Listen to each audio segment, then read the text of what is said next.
We are live. I'd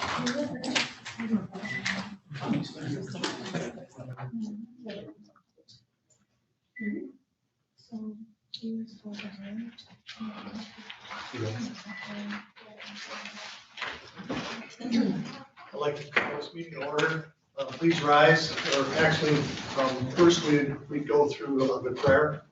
We have Arlene Casada for our prayer.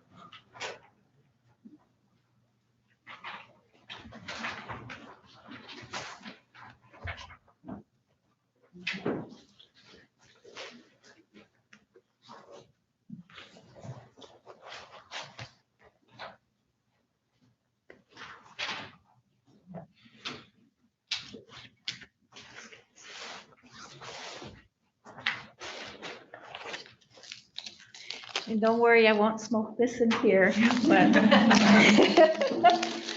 I recognize the tobacco-free environment. But what I am going to do is I'm going to load this Nokomis Quaggan, this grandmother pipe that I carried, and I've walked with her for over 30 years. Her name is Niyo Gijabukwe, which means 4 Seasons Women. And I just realized, you know, the severity and seriousness of what we need prayers for, not only for our Indigenous issues that we currently have, but I'm also going to include all of you in my prayer. And so what I'm going to do is load this, but I'm not going to smoke it here, but I'll say the prayers here. And then when I go back home, I'll finish the ceremony out for all of us and take care of it in that way, in a good way. So I'll just get things kind of started here.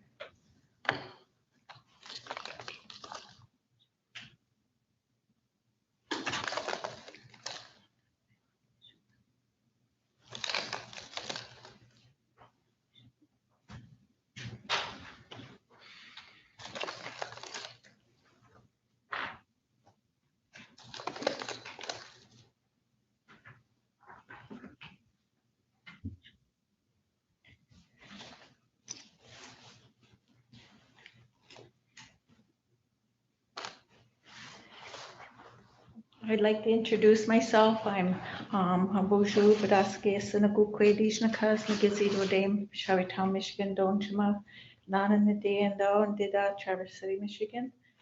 What I introduced you as my Indian name is, I have 3 of them, but I used my 3rd name, and it means first light of the dawn on the spotted rock woman. And there's a lot of teachings and things that go into that name of how I came to it. And the spotted rock they talk about is our Petoskey stone. And I was actually living in Minnesota when the spirits gave me that name, but I look at it that they were showing me my connection that I was always going to have from home. And they said when I talk and when I pray, that's where some of that knowledge and that wisdom comes from. And when you think about how long they've been here, I'm really grateful for those ancestors to help us and to give us guidance. I'm Eagle Clan. I'm a citizen of Grand Traverse Band. My English name is Arlene Casada. And I'm really honored to be here today to say your opening prayer. And I realize it's the day after Indigenous Day, where we look at that we're recognizing the sovereignty and the beauty of our Anishinaabe people, of our Indigenous people, that we've been on this Turtle Island for as long as we've had, and the gifts that we bring to all of those that live around us in our communities, but also the challenges that we have. And so tonight I was asked to come here and also say a prayer for all our children and our babies they're finding in the boarding schools that up in Canada. But we also have a boarding school not 75 miles from here that a lot of my peers were sent to. My grandmother wouldn't let me go there. And maybe she knew, sorry about that. Modern technology here. Another higher power calling me. No.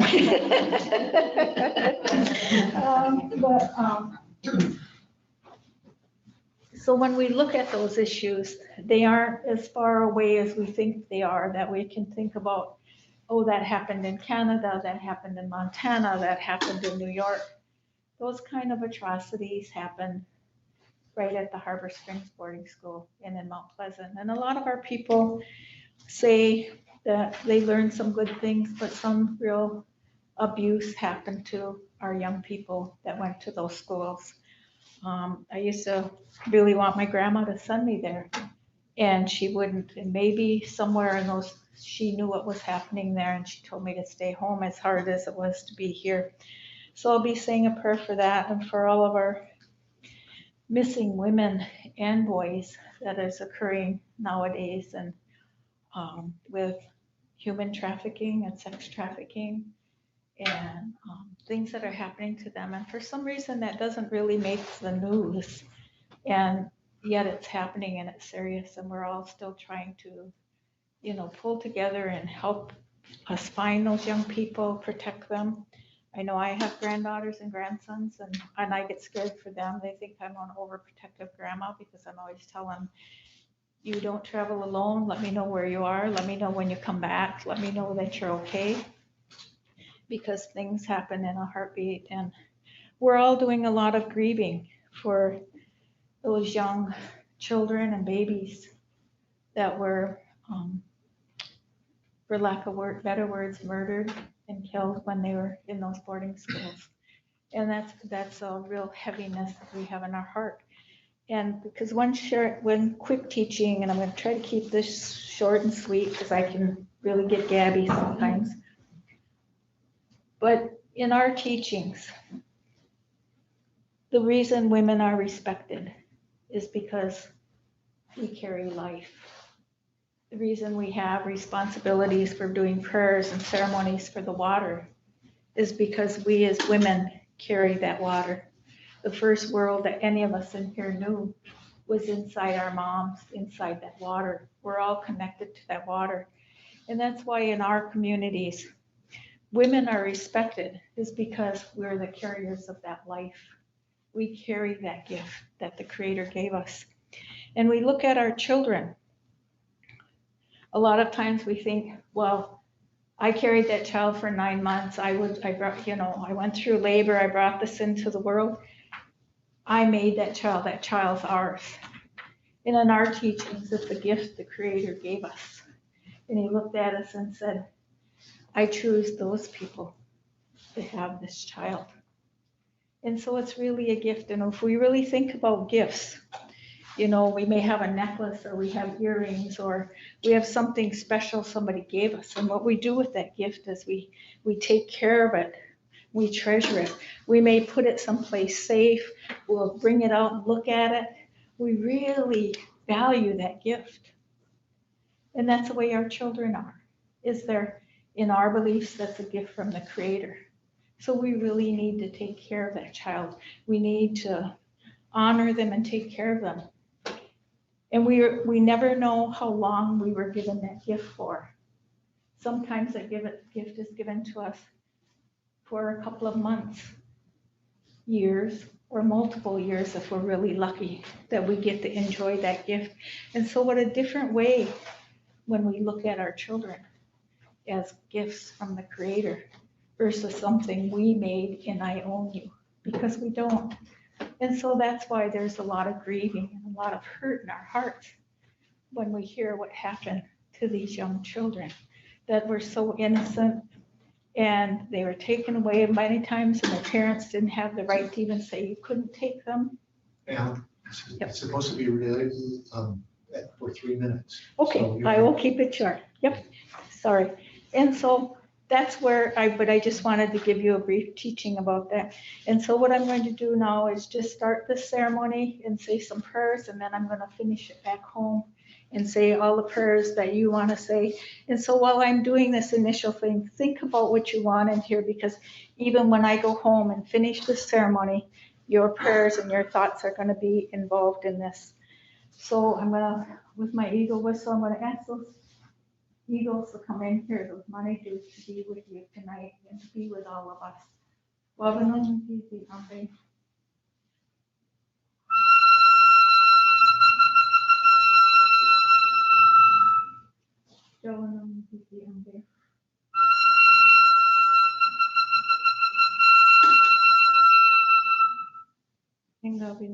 Kisi Humbe.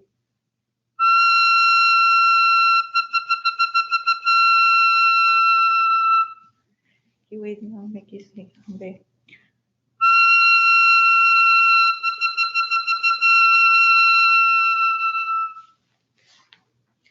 Abuju Gichmanadu Kadaske Sinagu Kwedishnakas. Wabanung Shawanung Ningabianung Kiwednung Ishwaminga King Mishomas Kisis Nakomas Dibikis Sanamaki Mibi Manadu.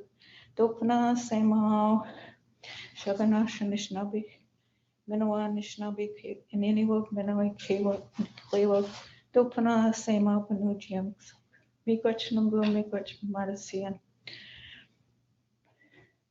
I ask for the Creator to look at all of us sitting in this room, in this circle today, to hear the prayers from our hearts and our minds, for our children, for our communities and our nations, for some of the atrocities that have happened, help us find balance and healing, and to give us knowledge, wisdom, and guidance and leadership for moving forward, for healing and making healthy decisions. So we ask you to be here with all of us tonight in decisions we're making, to have pity on us as human beings for decisions or hurtfulness that happened before. So I want to say, Miigwech Gitchmanaduk for being with us. Say a prayer for all our veterans, for those that have gone on, those that are still serving, and those that have come home. Miigwech for their courage and their bravery and their love. Say a prayer for all our people struggling with addiction, that they find balance and healing, and that they can find that road to sobriety. Pray for all our people that are being abused, whether it's physical, emotional, mental, or sexual abuse, that it stops, and that we find healing and balance as communities. We ask you, Gitchmanaduk, to come be with us and touch our hearts with love, humility, and understanding so that we can work together and help our communities, no matter what color they are and what ethnicity they are, that we work together so that our children and our grandchildren and our great-grandchildren will be able to thrive in a world of love, kindness, and respect. And I say, Miigwech, and help those that are sitting here tonight to make good decisions for our communities and our families and our nations. And I say, Miigwech, and then I'm going to finish this ceremony when I go back home and listen to all their prayers and their hearts and their minds. And Miigwech for having me here and watching over and take care of us. Oh, Miigwech. Thank you. So then we now rise for the Pledge of Allegiance in a moment of silence.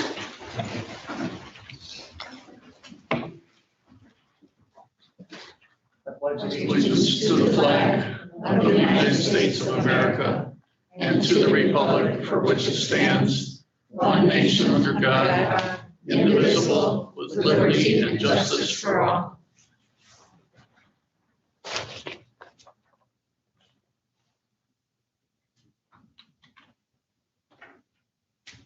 Thank you.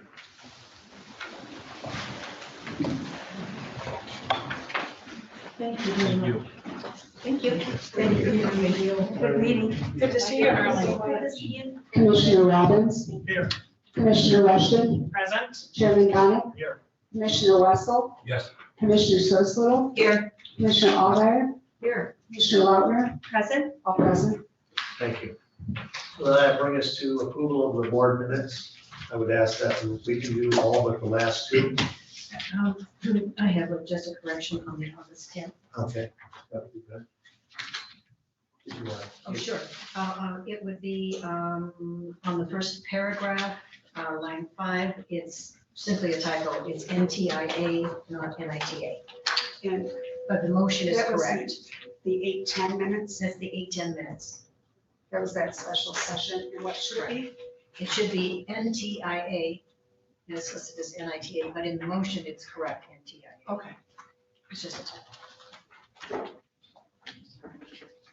And I think we just need Would you more. them in one fell swoop, Mr. Chairman? If we would. I would make the motion to approve regular session, June 15th, 2021, regular session, July 20th, 2021, regular session, August 17th, 2021, regular session, September 21, 2021, committee of the whole, September 23rd, 2021, special session, August 10th, 2021, closed session, August 18th, 2021, closed session September 9th, 2021, closed session October 5th, 2021, with the one amendment. Support.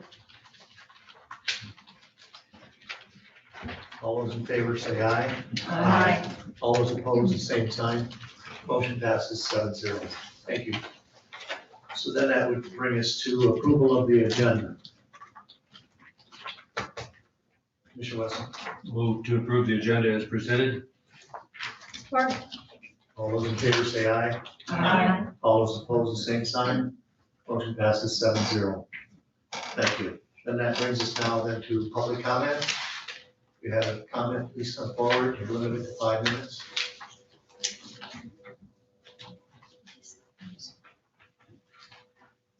John.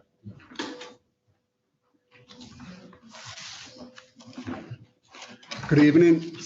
For the record, my name is John Popa from Bingham Township. I like that prayer, by the way, by Arlene. We or you, we have a big need to create a position to manage our facilities, and this is very important. We have millions of dollars in capital wrapped up in our buildings and grounds, and Jerry and his crew does a very good job to maintain it all. However, the facility issues that keeps coming before the boards all the time, it's inefficiently micromanaged and it uses up a lot of your time. For example, that one last month, you guys spent 45 minutes debating whether we should do a drawing of a safety ladder. I mean, really? I think Chet has informed you of this need for a facilities manager, and you should listen to him about it. I was the first facilities manager in Grand Traverse County, and it was created when a pavilions was built. And I have a job description here that I'll leave with Chet. This position should be created before Chet leaves. The facilities manager can resolve routine issues and bring any remaining issues before this board, just one person. Like for right now, you got like 9 or 10 individuals on Parks and Rec, and they're good people, but they're trying to do capital improvements, and that takes forever.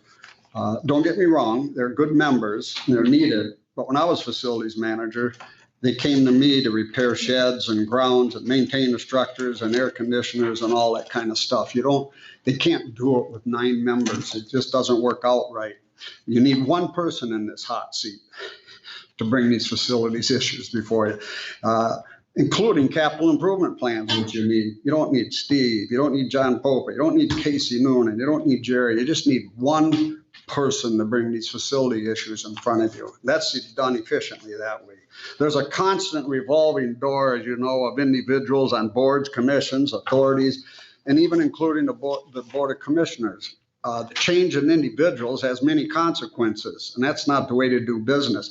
The dam authority is an example. It did its job, it built the dam, and that was fine, but that was 18 years ago. There's only 2 of us now that do the heavy lifting, Steve and I.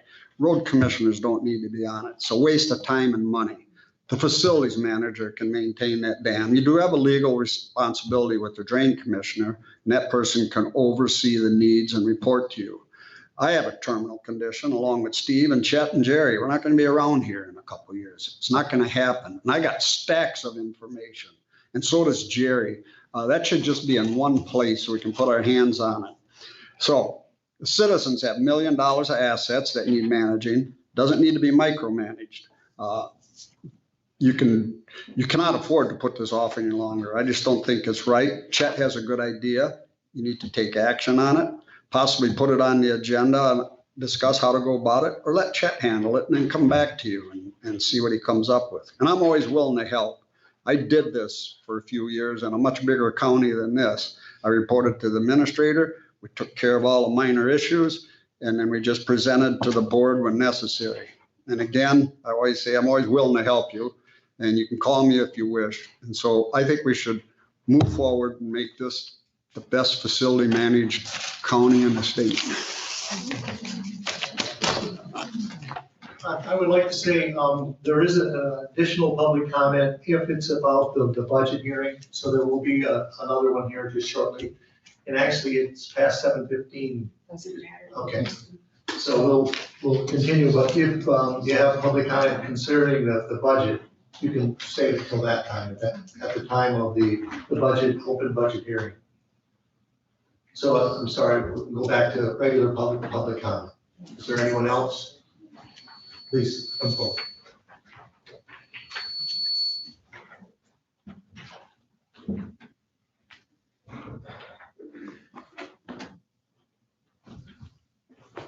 Good evening. My name is Pierce Getzinger. I'm a resident in Elmwood Township, and I own a business there. And I'd like to read you this comment, please. Rick Robbins, a former law enforcement officer, had been a Leelanau County commissioner for a mere 5 months when he decided the county needed 2 new departments. An unusual move for a new commissioner. Where would he even get the idea to propose this? Astonishingly, his proposal passed 4-3 after the briefest of discussions, even though it was a last-minute addition to the agenda. It was almost as if the other Republican commissioners knew ahead of time what was coming, which, of course, would be a violation of the Open Meetings Act. Our county clerk, Michelle Crocker, does an exemplary job. In fact, she got an award this year from the Michigan Association of County Clerks for her 25 years of service.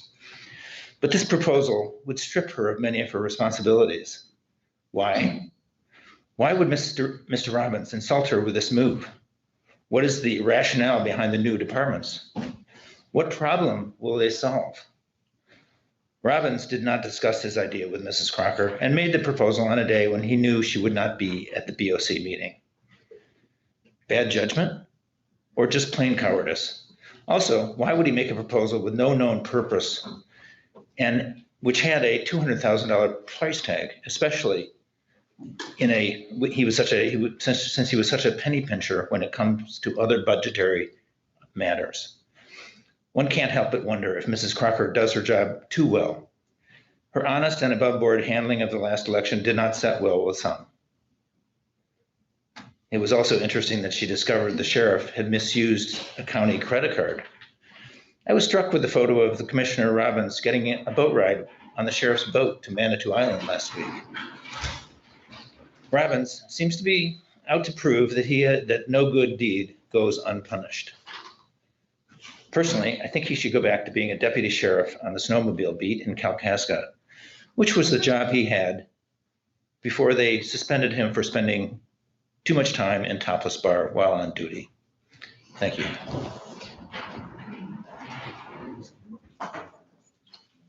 Ann Schluter, do you need me to spell it? SCHLUNTER. Yeah, I got it. And Lake Leelanau. I just have 4 main things I want to talk about, but first I just want to add thank you for including prayer. That's like a first, religious right. And it was beautiful to bring attention to the right to life of an unborn child in the prayer, and then for bringing attention to human trafficking. Also, I want to show, number 1, I'm in full support of delegating duties to other positions after seeing how much the clerk has been doing. About 30,000 or more in overtime means the clerk would be stretched too thin and would be thankful to give more time to work in some areas while the rest can be delegated to other positions.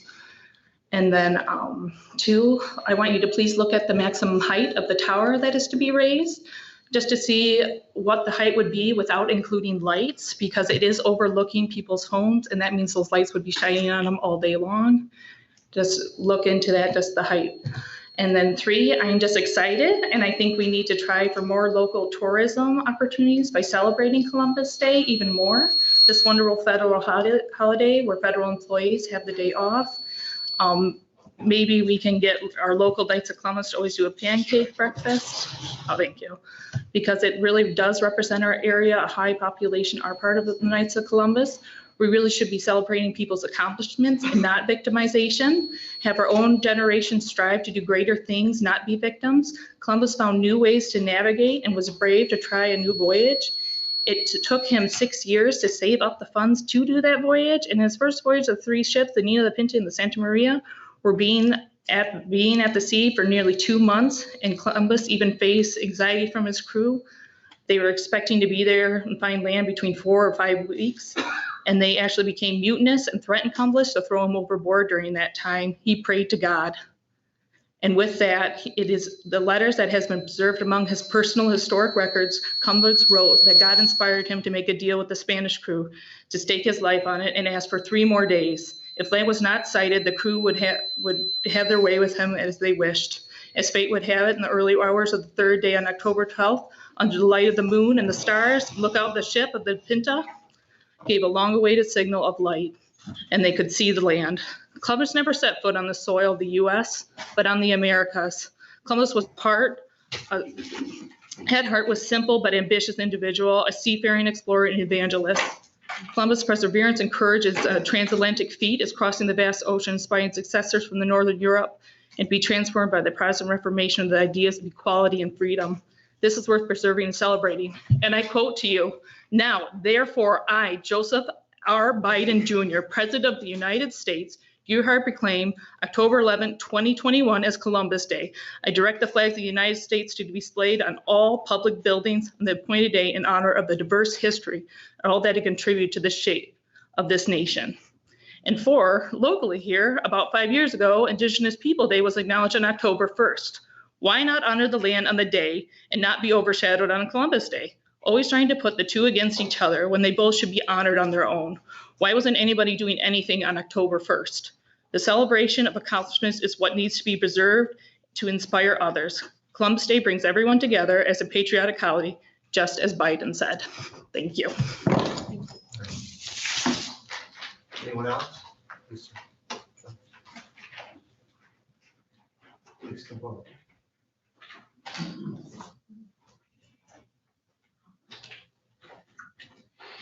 I'm not sure how to do this. I'm Paul Christofferson. I'll just make this brief. I brought some books for the commissioners for you to read if you would so choose. A book for each of you. I didn't know there was 8. I would get one for you, Mr. Janik. But it's about a Lakota elder in South Dakota, and it talks about the boarding schools and stuff like that. So I don't know if it's appropriate to gift you guys, ladies and gentlemen, books. I was going to read an excerpt from it, but I think maybe at some other time. So if it's okay to pass these out. Okay. Thank you. Yeah, there's 7 of them. Yeah. Thank you. Thank you very much. Thank you. Any other public comment?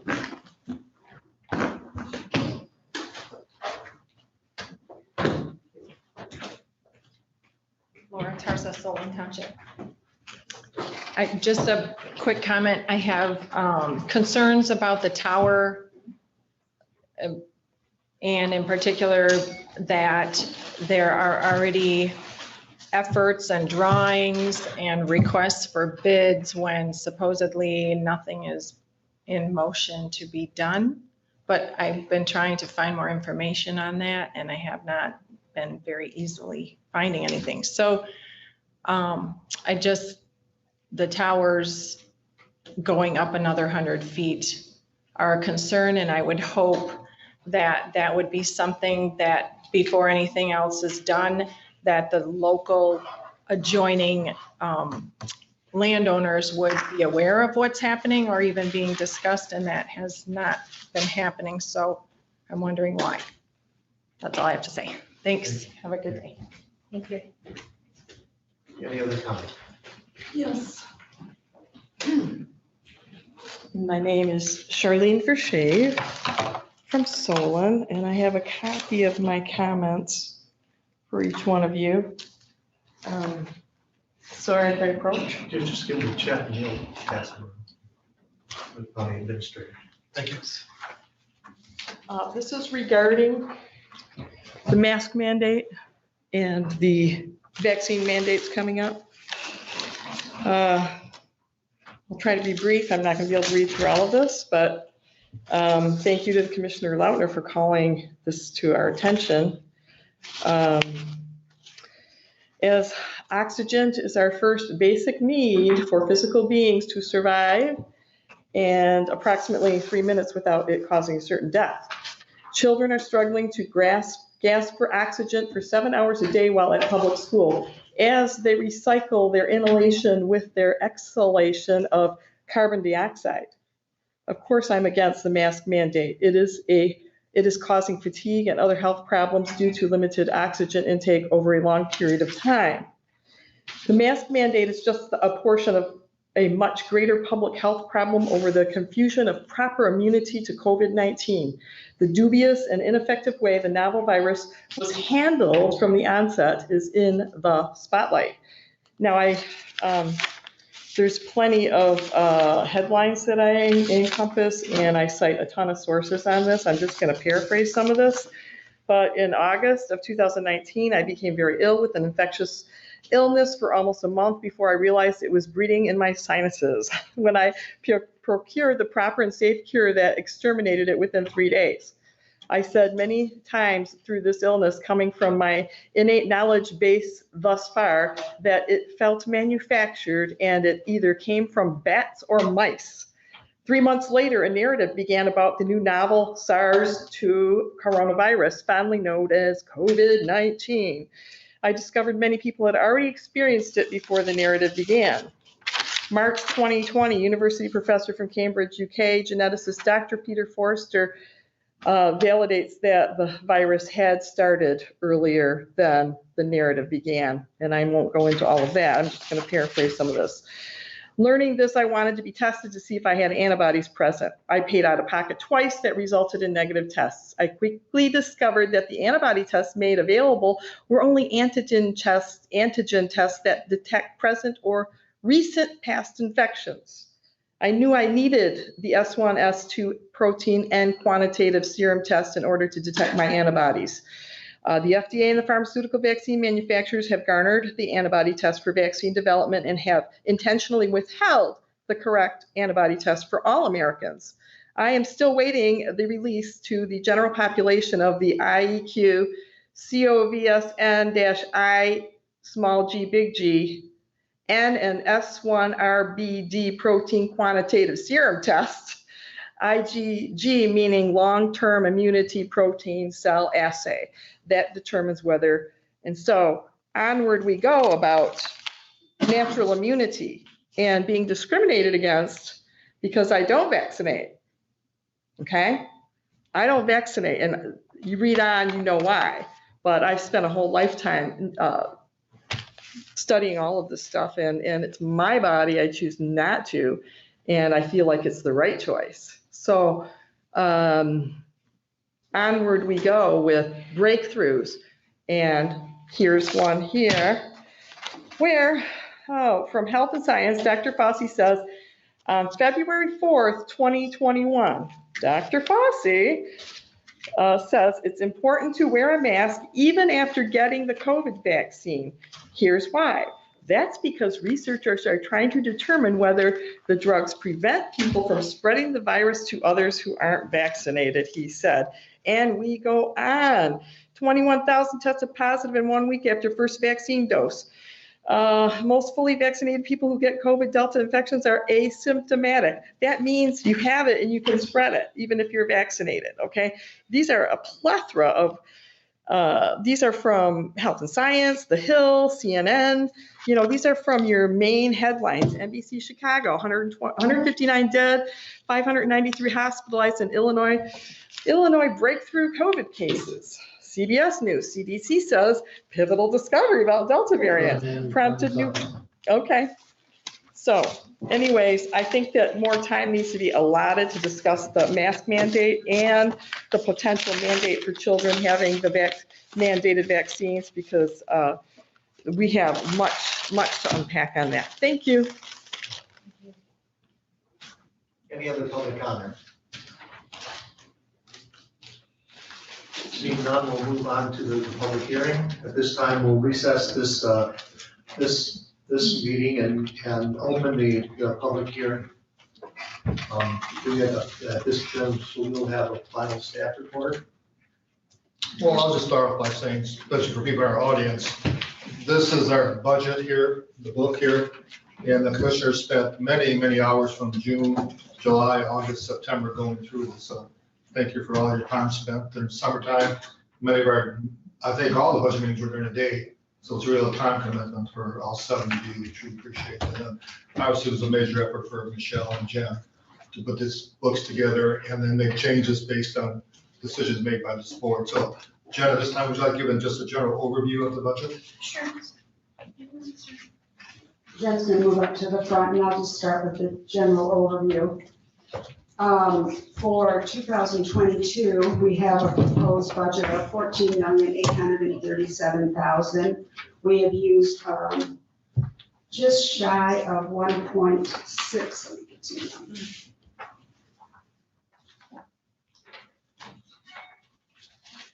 Pages are gone. Just shy of $1.6 million from fund balance to balance that budget. We are going to carry in the general fund a contingency of $614,000, which is a little bit larger than normal. We also have in there our $399,000, just shy of $400,000 for our debt service fund, and then we have $927,000 for our budgeted fund transfers out.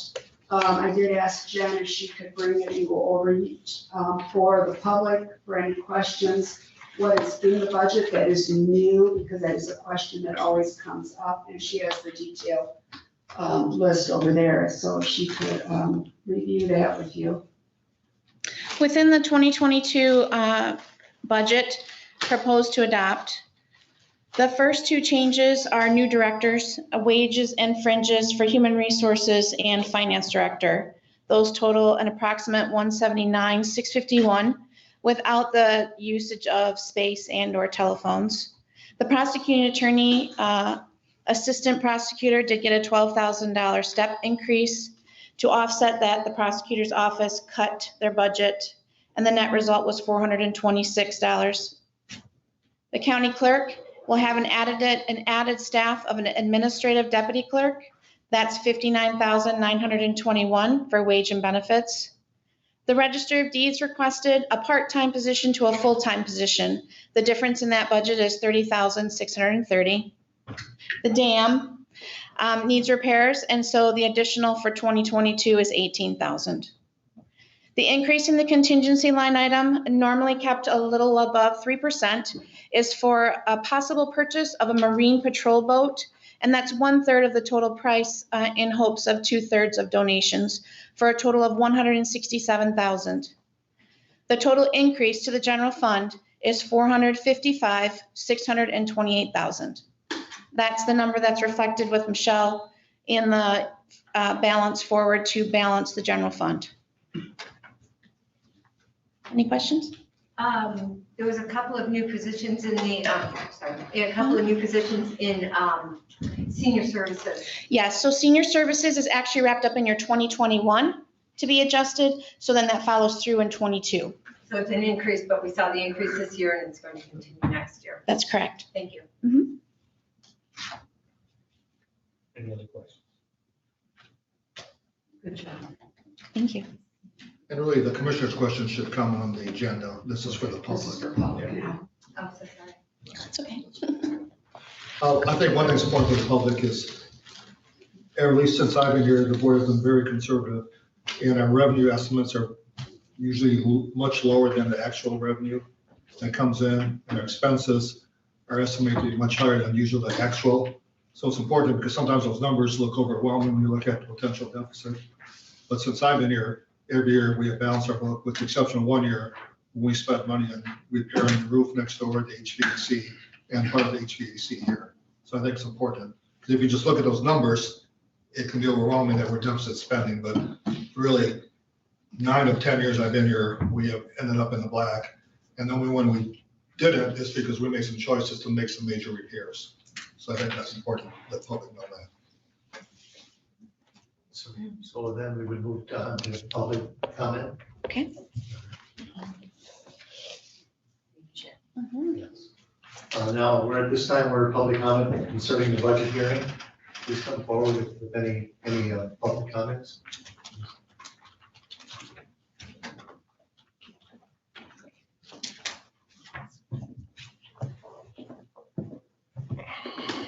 Good evening. My name is John Fletcher from Lake Leelanau. I'm reading this letter on behalf of my wife who was unable to attend tonight. The creation of 2 new departments, Finance and Human Resources, is incomprehensible. This motion, introduced in May to the BOC, was a surprise motion by Commissioner Robbins, who stated that he had had discussions with the county clerk.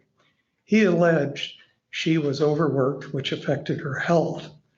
When Robbins was asked for further explanation of his discussion with the county clerk, he was not forthcoming with facts. The clerk's comments later confirmed Robbins had outright lied. The majority BOC, however, voted to move forward with Robbins' motion. This motion was made with no rationale or regard for the impact on Leelanau County policy, procedure, and cost effectiveness. A cost-benefit analysis for the positions has yet to be discussed. A detailed overview of how these departments will impact current staffing, their funding, their job descriptions, healthcare benefits, 401k, and ancillary costs are unknown. The infrastructure, tools for the departments, for example, office space and computers, have not been specified. There are many questions to be considered before implementing these departments. Again, an action plan, goals, objectives, supporting rationale, cost effectiveness are missing from Commissioner Robbins' faulty motion. Fiscal responsibility must accompany the plan. Commissioners Robbins, Bunnick, Rushton, and Lautner have repeatedly declared their goal of financial accountability. Factually, they had no accountability in this matter. Thank you. Thank you. Please go ahead. Ann Schluter, Leelanau. I didn't prepare anything, but I have a pretty good memory for numbers and everything. I don't appreciate personal attacks on people for rumors or hearsay. I think hard facts, numbers represent and what your job is actually doing if you're applying it. 2 positions were created. I know there is, when somebody has amount of overtime and they keep getting it over and over, then that time is not being allocated correctly and the positions need to be divided up. So we are using taxpayers' money efficiently, and that everything is not being overseen in one section that might be missed. If you're working with 30,000 overtime, then there probably needs to be allocated and passed around. And speaker before me, you have to think there's hearsay and actual facts that need to back it up. If you have actual numbers, minutes to cite what somebody's saying, then you can actually consider that. So please think about that and not just go on conjecture and rumors. Thank you. Any more public comment on the? Well, I want to switch to public. Sure. I'm going to sit here. Okay. Michelle Rocker, Leelanau County Clerk. I've been hesitant to speak. I've been up with this for 5 months. The stress on my staff has been unbelievable. I'm hearing numbers now that someone has twisted and told to these poor public that there's $30,000 worth of overtime in my budget. I do not get 1 penny. You pay me $75 a week for one of the things I do to manage a $14 million budget that is giving you A+ audits year after year after year. We went over overtime costs. There are overtime costs in the sheriff's department. There are overtime costs in my office. There are overtime costs. When your office is down 2 to 3 people at a time for family medical leave acts, we've been over this. Those hours have to be made up. We have overtime that's time and a half. We have straight overtime. I don't know who's spreading it. I have my suspicions, but it needs to be nipped, and the board should have an obligation to do that. I want to clear up a couple things. I've read in the last 7 minutes a reminder that this is being done for the employees. This is not being done for the employees. It might be being done for a couple of employees, because at one of our meetings, I believe it was told to me that one of the commissioners had spoken to and received multiple complaints. Well, I've called all but 3 department heads, and I've gotten the same response. Some of them don't even know who Commissioner Robbins is. Some of them told me, I can speak on behalf of my whole department, Michelle. We have no issues with you or your staff. It's got to stop. No one for 25 years has been concerned about how many hours I work. I don't get paid overtime. I knew what the deal was when I ran for office. But this is becoming inexcusable. We know what's driving it. We know who's behind it. But these few people that you think that you're going to do this for will still not be happy. I have tried to arrange meetings. I thought it was going to happen. It hasn't been. Commissioner Lautner, I have not talked to her since May 11th. She made it very clear that she did not wish to speak to anyone in the building about this. I read in the minutes that she wanted to know about my stipend, that I hadn't contacted her. She's made it very clear. She made a choice. She didn't wish to talk to us. That is the biggest question I get from everyone when I'm asked about what's going on up here. I get call after call. I had a gentleman, former commissioner, stop in my office and say, what is going on? Who is the driving force? All the questions are the same. And one consistent question is shock to the fact of what happened to Commissioner Lautner. I get that from every single person that calls me. Who's driving this? What are they doing? This does not ring about fiscal conservative. This is almost $200,000 to your budget because someone's mad. No in my office is going to be no down the hall. I went over this during the budget. They're not my budget rules, they're your budget rules. I don't make the Department of Treasury rules. I don't make the IRS rules. And to all of your credit, I do have to acknowledge, no one on this board has said I'm doing anything wrong, and I'm fully aware of that. But who's ever spreading this and talking about the overtime, they need to clear up what they're saying. We had an elected official come to my office and request the pay of every individual paid by Leelanau County. There's no reason another elected official needed that. I talked with the administrator. I thought it should have been FOIA to keep a record. I was told, no, just release it because it's not going to end if you don't. But I'm not going to change my mode of operation. I've done well for the county. I've done well for you. Anyway, just want to clear that up. Thank you. Thank you. Thank you. Is there any other public comment? Please. Laura Tarsus, Lula Township. I'm not sure, maybe this isn't it's not really a comment, it's a request. Jen, could you tell me, like, are there tower related budget items on that? For in our 2022, no. Right now, those are currently going under the 21 and in through 22. And there'll be a special session regarding the ARPA funds, which is the money coming from the federal government. We've been allotted 4.2 million. The first 2.1 has been deposited.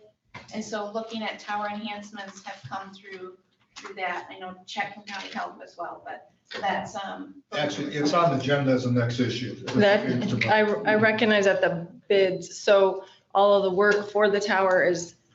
We're gonna give an update here shortly. Yeah, okay, but that's like already been paid by the 2021 budget is what you're saying. So what I'm saying is right now they're in the bid station or bid portion of it. So the Right. process, it is not budgeted anywhere as of right now. Until the bid comes in and the board decides to make that decision to. To move forward. Yes, to move forward. Okay, thank you. You're welcome. Please.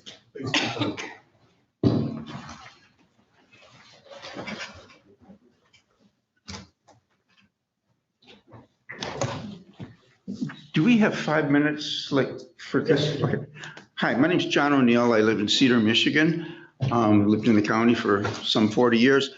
I would really encourage the board members to step back and do the jobs that that you were elected to do. And I want to thank you for the work that you have been doing. I know I've got to believe that each of you are acting in good faith.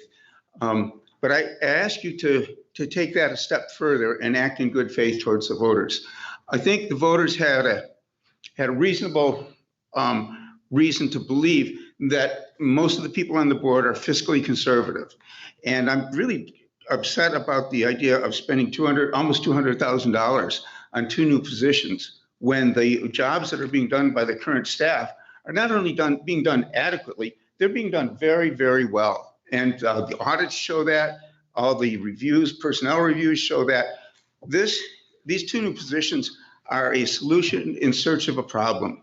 And I want to encourage you to step back and let that ride and see what the public feels about that. Because I'm pretty sure that the public that elected you into these positions did so in the belief that you were going to be fiscally conservative. And I don't see spending money on a problem that doesn't exist as fiscally conservative. It's a pretty heated issue.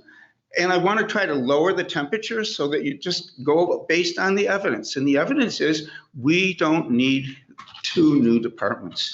Please, please step back on that. And I think that the voters who voted for you when they put you in office had the reasonable expectation that you would be fiscally conservative. And that's what I'm asking you to do. Be fiscally conservative about this. We don't need to spend, this budget increase is almost $500,000. $200,000 of that practically, at least, is for 2 new positions that don't need to be added to this increase in the budget. So let me encourage you to step back, let this one ride for a year, see what the voters think, and if you have evidence that the job isn't being done properly, which currently all the evidence is that the job is being done currently. The solution, if there is any overtime that's involved in the producing of these this work, and I hear from Michelle that it's really mostly for family leave and the like, but if there is some, even if it's $30,000, the solution is it's almost 10 times that. It's a lot. The solution for a problem that really doesn't exist is much more expensive than the current way it's being handled. The second thing is, in reading the paper, I think I saw an item that made me think that perhaps you were going to cut back on the funding for the health department. If I'm wrong on that, please disabuse me of that idea. But let me encourage you, especially in the middle of a pandemic, not to reduce the funding for the health department. I think that's really, really critical. We all rely on that department, and we have a good record in the county in terms of public health, and it's not a time to cut back. And finally, from that stimulus money that's coming from the federal government, I want to encourage you to put a healthy portion of that towards housing. We've had a housing crisis in this county for 20 years, and it affects families, it affects children, it affects business because they can't find enough workers. It affects schools because the number of students drop. The county is aging. Please put that money towards housing solutions as the Housing Action Committee has recommended. I've served on that committee now since its inception. So it's one of the most burning issues in front of us, and I encourage you to work towards solutions for that. So finally, thank you again for your service. Let me encourage you to lower the temperature on this and not to fund those 2 unneeded positions at a cost of over $200,000. Again, thank you for your service and for your time. Thank you. Any other public comment? Please come forward.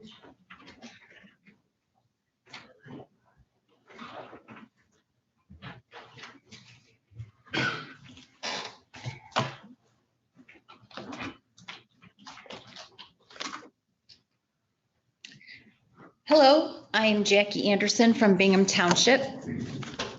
In the past month, decisions made by this group of leaders about key issues like the early childhood services millage have brought many eyes to the Leelanau County Board of Commission. Many people in our county have showed up and used their emotional time and energy in support of or against the millage. And now, whether I agree with it or not, the consensus for lowering the millage was made to quote unquote be fiscally responsible.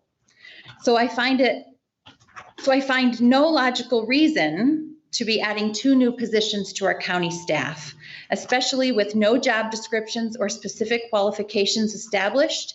In addition, there is no evidence of need for these positions. Neither the county clerk nor the county administrator have requested assistance, nor have they been accused of any wrongdoing in their ability to perform the functions of human resources and financial management. What I do see is evidence of corruption and parking lot politics amongst the majority on this board of commission.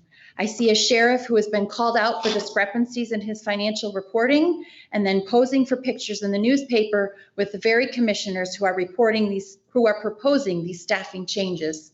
I see a board of chairman who is angry because the clerk verified an election that he falsely believes was stolen. If I am wrong about these assumptions of impropriety, then I ask why the same commissioners refuse to push the item down the road until after public comments. This is a bold abuse of power on all your parts. Yes, I watch all of the meetings on YouTube. I have a very busy life as a mother, wife, caregiver, church volunteer, school volunteer, and hobby farmer. While I sat and watched the recording of the October 5th executive board session, it was 1 o'clock in the morning, because that was the only time in my week that I had time to spend on politics. I heard Commissioner Robbins say something very disheartening. As I sat there at 1 a.m., I heard him say, and I quote, "Since May 18th, I have not received one complaint against this until this week. Where has everybody been?" While I highly doubt that he hasn't received any complaints about the new positions, I would like to take this opportunity to fill Mr. Robbins in regarding where we have been since May 18th. We have been caring for our children and senior family members, working from home while managing the virtual education of our children, taking care of sick family members, being stuck in quarantine due to our own illnesses, serving millions of tourists who visit our county each summer, cultivating and harvesting cherries, apples, peaches, corn, hay, and so on, raising farm animals and gardens to support our livelihoods and families, running independent businesses with limited staff, working overtime to fill staffing shortages for our employers, giving, receiving COVID-19 vaccinations, packaging meals for the children of our community, teaching and running daycare centers, fixing automobiles, building houses, repairing roads, waiting for our web pages to load because the internet is so slow. I estimate that since May 18th, my husband and I have done 2,200 loads of laundry for my family of 7, as well as shopped and prepared and cleaned up 462 meals. I could go on much longer, but I have made my point. This is just a list of the few of the many things we regular folks do here in Leelanau County. And while the hardworking, busy people of this county have been doing all of this and so much more, we trusted you. You are our elected officials. I was not only offended by the demeaning comments made by Commissioner Robbins, I was made angry by the result of the vote, and we can do better. The last thing I want to say is that I agree wholeheartedly with Commissioner Wessel's comments on the new positions and the resulting refusal to wait for public comment. He said that moving forward on any issue without public opinion says a statement that you commissioners don't care what the public has to say, and that is exactly right. We in this county deserve commissioners and leaders who always act in our best interest, and at the very least, pretend to care what we think. I won't stop calling out each and every one of you publicly until this ridiculousness ends. And if getting this county back to having representatives who can put partisan politics aside means replacing each and every one of you, then so be it. We are here, all eyes are on you, and we are not going away. Thank you. Thank you. Any other public comment?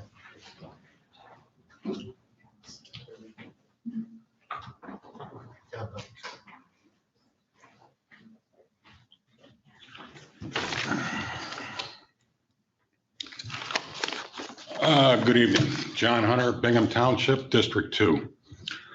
An electrical contractor.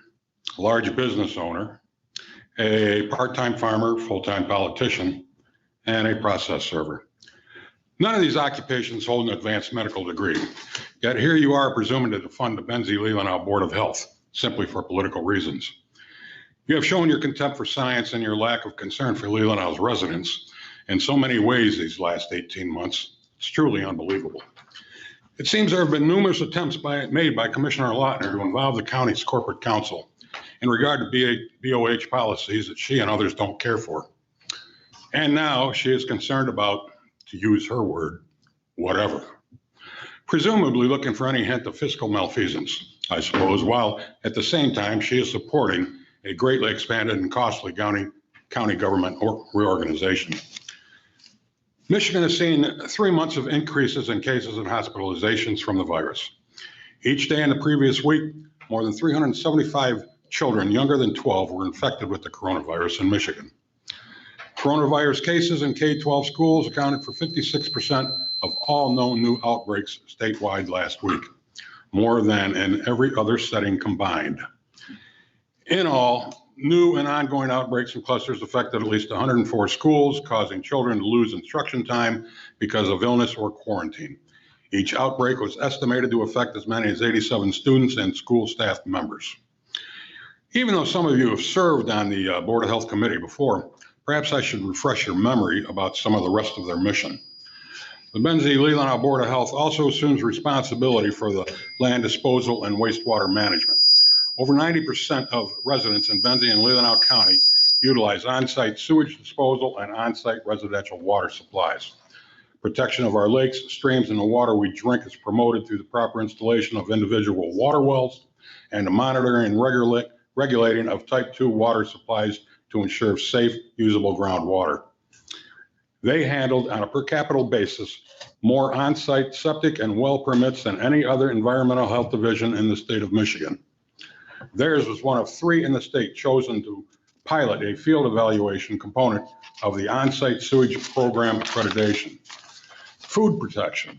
Their goal of minimizing foodborne illness risk is met through inspection of fixed and temporary locations where food is prepared and or served.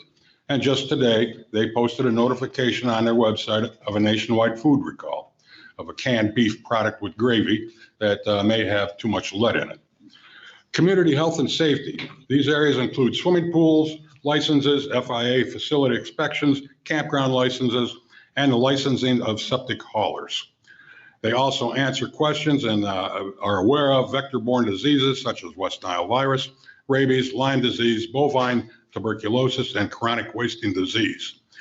To consider defunding the Board of Health over your personal outrage at its mask guidance puts all other related issues, programs, inspections, and the residents of 2 counties at risk.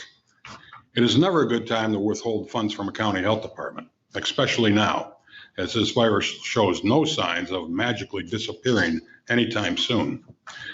If it is your intention to move forward with this defunding over strictly a matter of bonuses, I would like to remind this board of the hazard pay bonus that Leelanau County employees and county government first responders received, and justifiably so. According to the Coronavirus Relief Fund guidance for state, territorial, local, and tribal governments updated September 2nd, 2020, a person or group may receive a bonus who is, and I quote, substantially dedicated to mitigating or responding to the COVID-19 public health emergency, unquote. Well, I cannot think of a better group of people more deserving than the employees of the Leelanau County Board of Health and Benzie. So I'm urging you not to defund it in any way. Thank you. Thank you. Any more public comment? Please.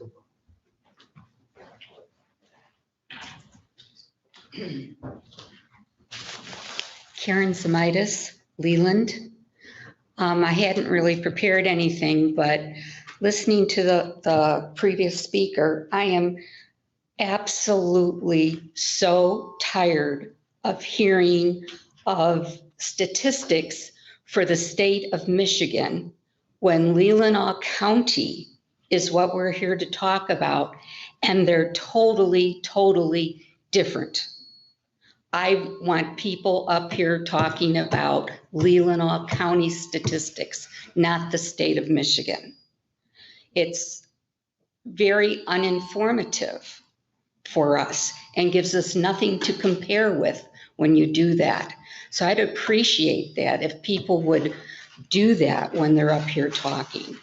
The other thing I wanted to address was the fact that Mr. Robbins' comment about people not contacting him was very viable.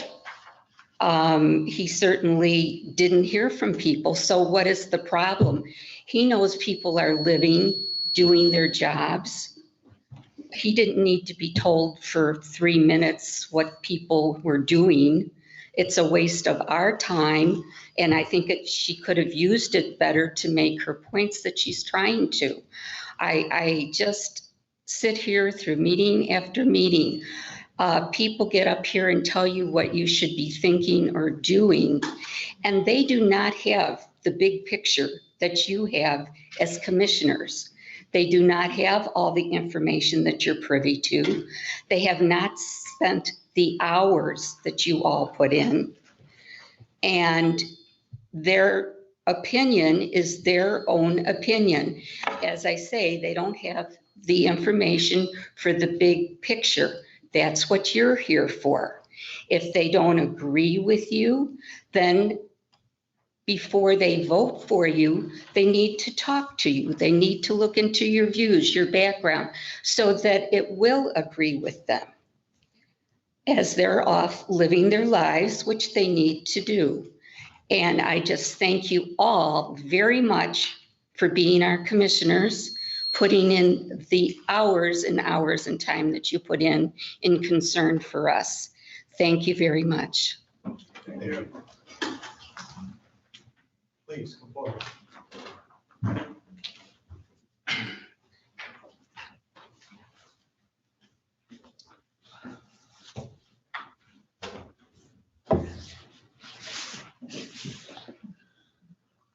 Gary Zamitis, Leland. I got some questions.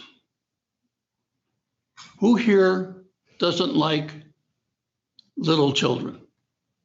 I can't see anybody in back of me. Anybody raise their hand? Okay.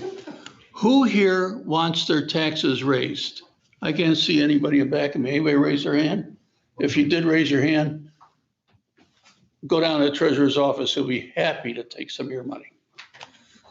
What is the responsibility of a Leelanau County Commissioner?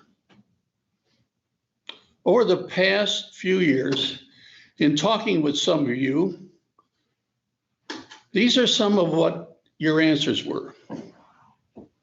Mr. Wetzel told me that his job was very broad and involved, solving world problems and society's needs, like global warming, amongst many things. Commissioner Soda Slittle had her own agenda the first time she was elected, plus got involved in holding numerous meetings on shutting down Pipeline 5, which a Leelanau County Commissioner has no or little jurisdiction. Being married to a former county commissioner, she's always told me that managing the county's budget was the primary responsibility of a county commissioner.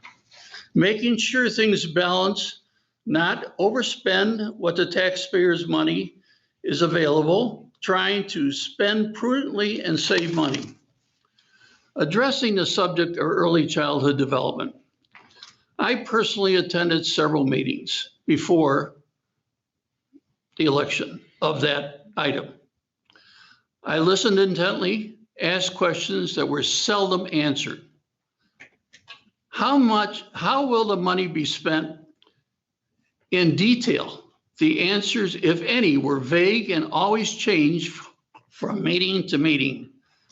This was the public's general concern. The millage generated was approximately $720,000 a year for 5 years. Recently, finding out that we currently have approximately $400,000 plus in the bank unspent.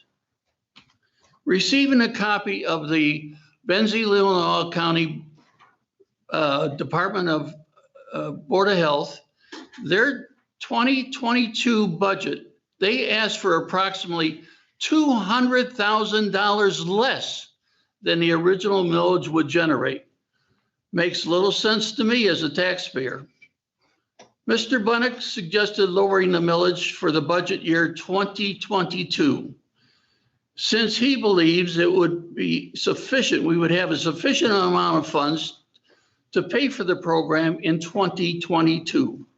Mr. Wetzel was very emotional at that meeting, saying you're trying to eliminate the program. Not true.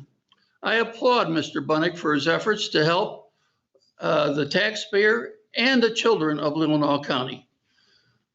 Most people agree government taxation and spending can and does get out of control at times.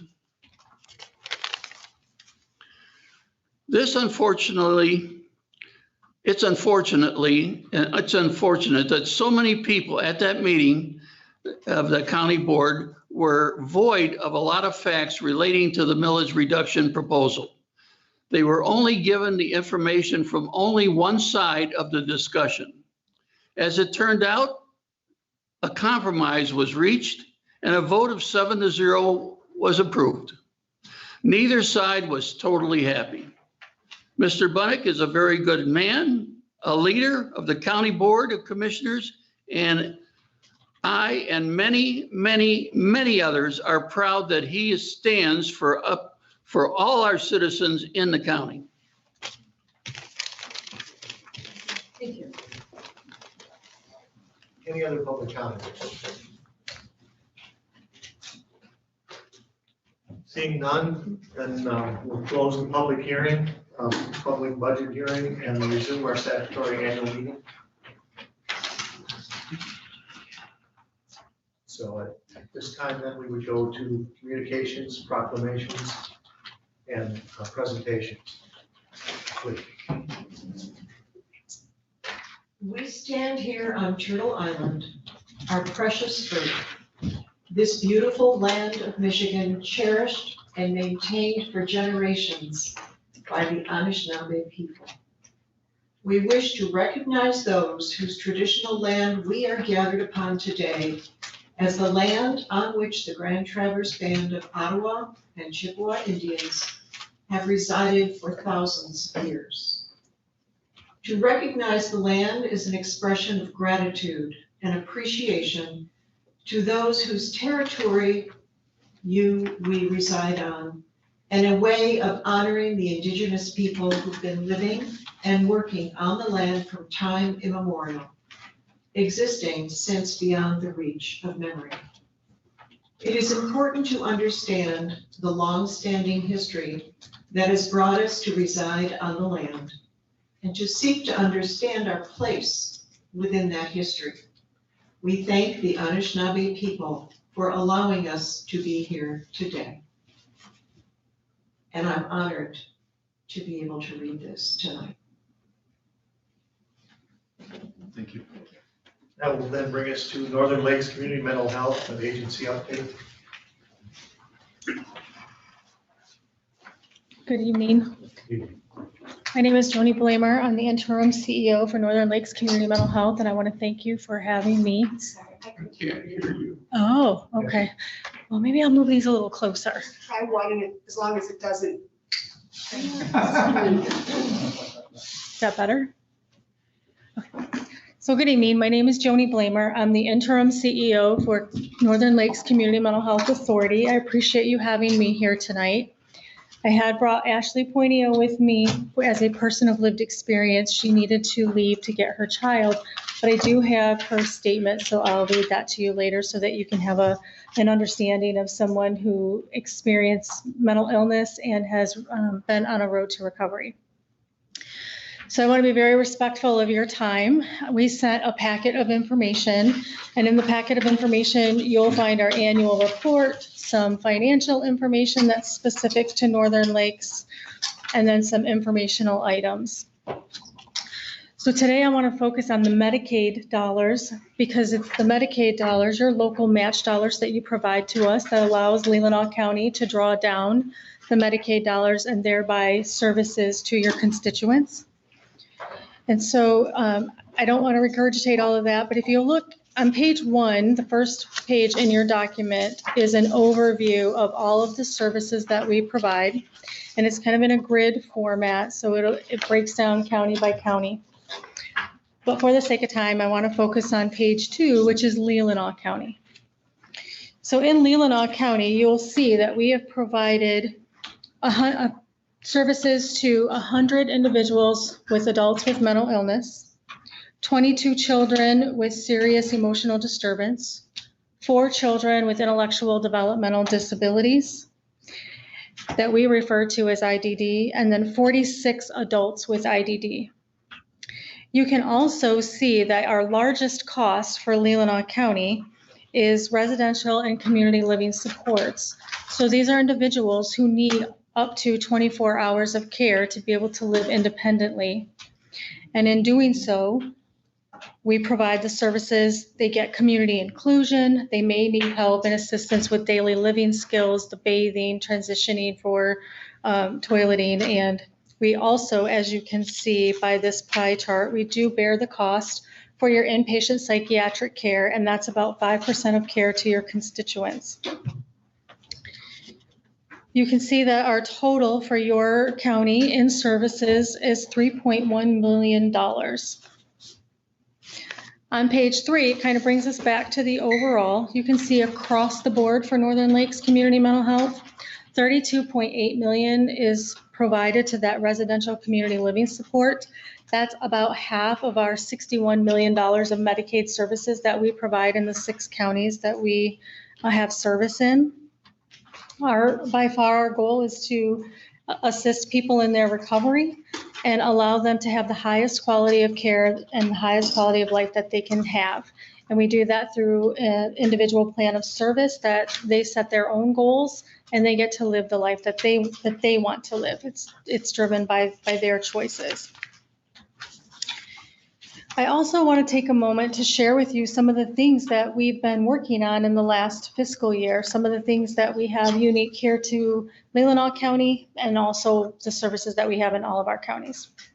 Despite COVID-19, we have embarked on some incredible journeys in our year, and you will see that in the annual report that we have for you. So the book, everything that I'm sharing with you today is in this annual report. So we partnered with Munson Medical Center, North Country Community Mental Health, and McLaren Hospital to engage in a TBD solutions to conduct a comprehensive assessment of behavioral health crises and services that we have in the 12 counties that Northern Lakes and North Country serve. This was just the first step in obtaining feedback from the community, from the professionals, the citizens that live here, the people with lived experience, all giving feedback on what we believe is necessary and what gaps we have in our region. So this is our first step in deciding how we're going to move forward with having a continuum of care.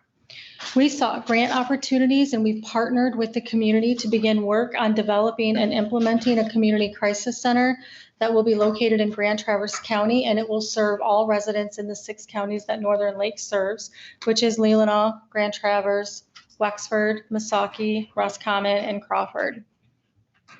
We worked in partnership with prosecuting attorney offices in Grand Traverse County and Leelanau County to develop a juvenile justice diversion program. And last year we diverted over 100 youth from the court system. That means that these 100 youth and their families received services and did not have to step foot into a court system. So that improves their lives and it also reduces costs for the county.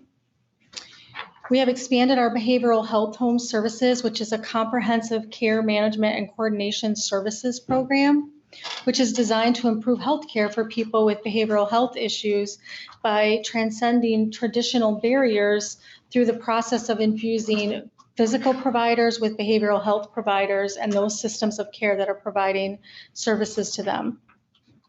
We also continued our crisis intervention training for law enforcement, and we've expanded the number of iPads to law enforcement as they have requested them. We also supported our provider network. So we've heard a lot of information today about work care, just in general, work care shortages for whatever reason. Our system is no different. The healthcare system's experiencing staffing shortages. And so we provided provider stability payments totaling $405,000.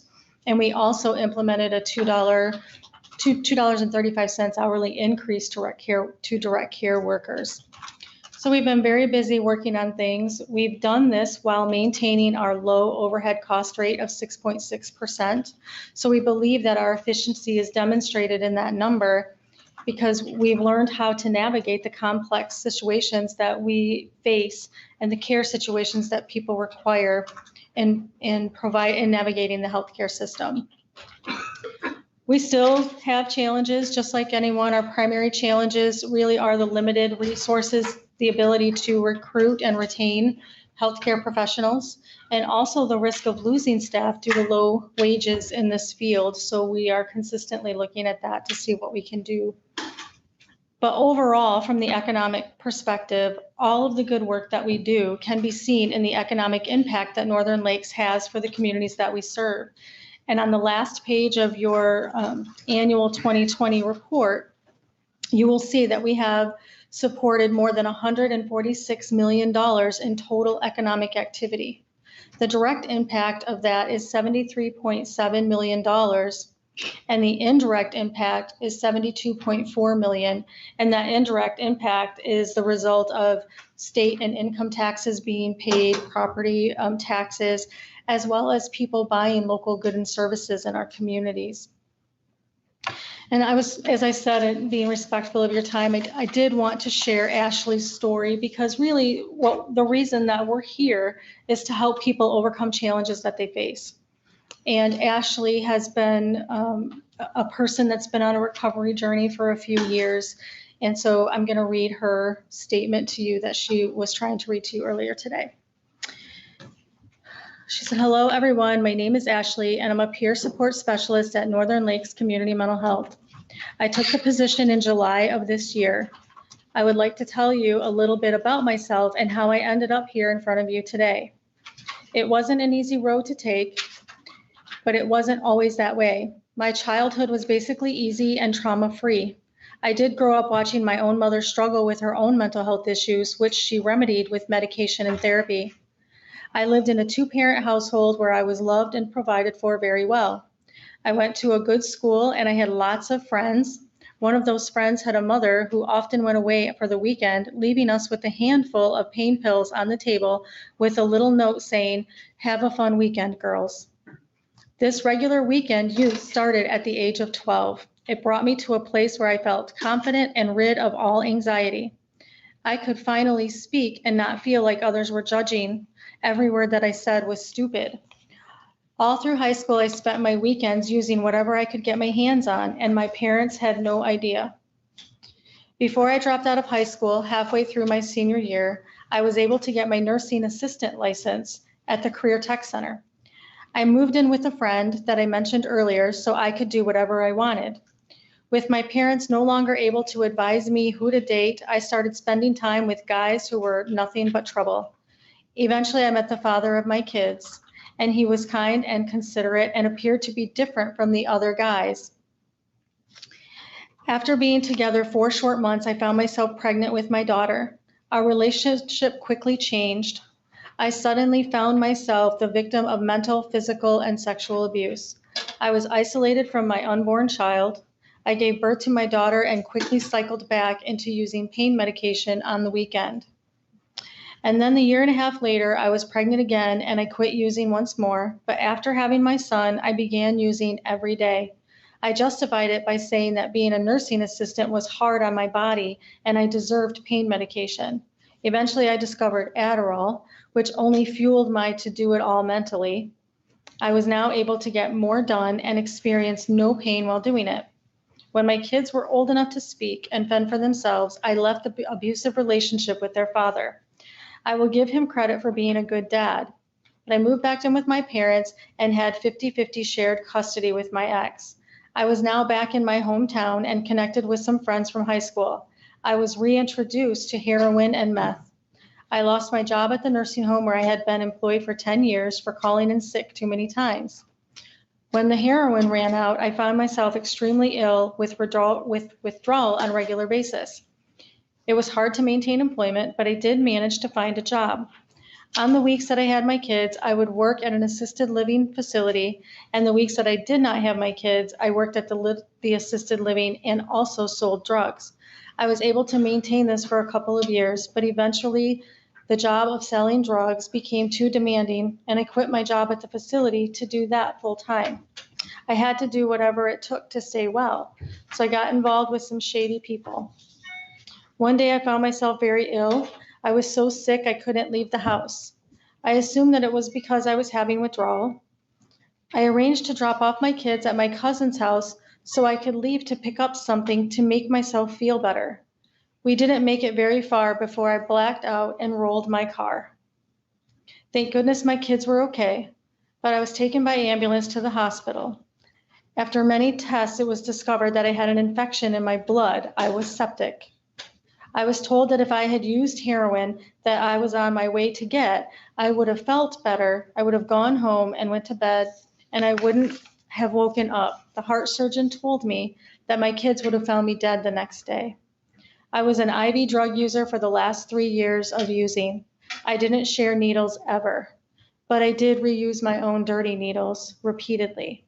This is where the infection came from that left holes in both of my mitral and aortic valves. I spent 3 months at Munson on IV antibiotics. One day within the 10 years, my heart doctor told me that I will need a valve replacement. The police found me at Munson and questioned me about a gun that I had purchased for my dealer. I knowingly bought a gun for a felon, which is a felony. When I was released from Munson, I did outpatient rehab, but once I completed that, they put a warrant out for my arrest. On bond, I wasn't on my best behavior because I felt like I was already in trouble and things couldn't get much worse. My multiple violations caused the judge to sentence me to above the guidelines. I was sentenced to 9 months with the eligibility for community corrections at my halftime.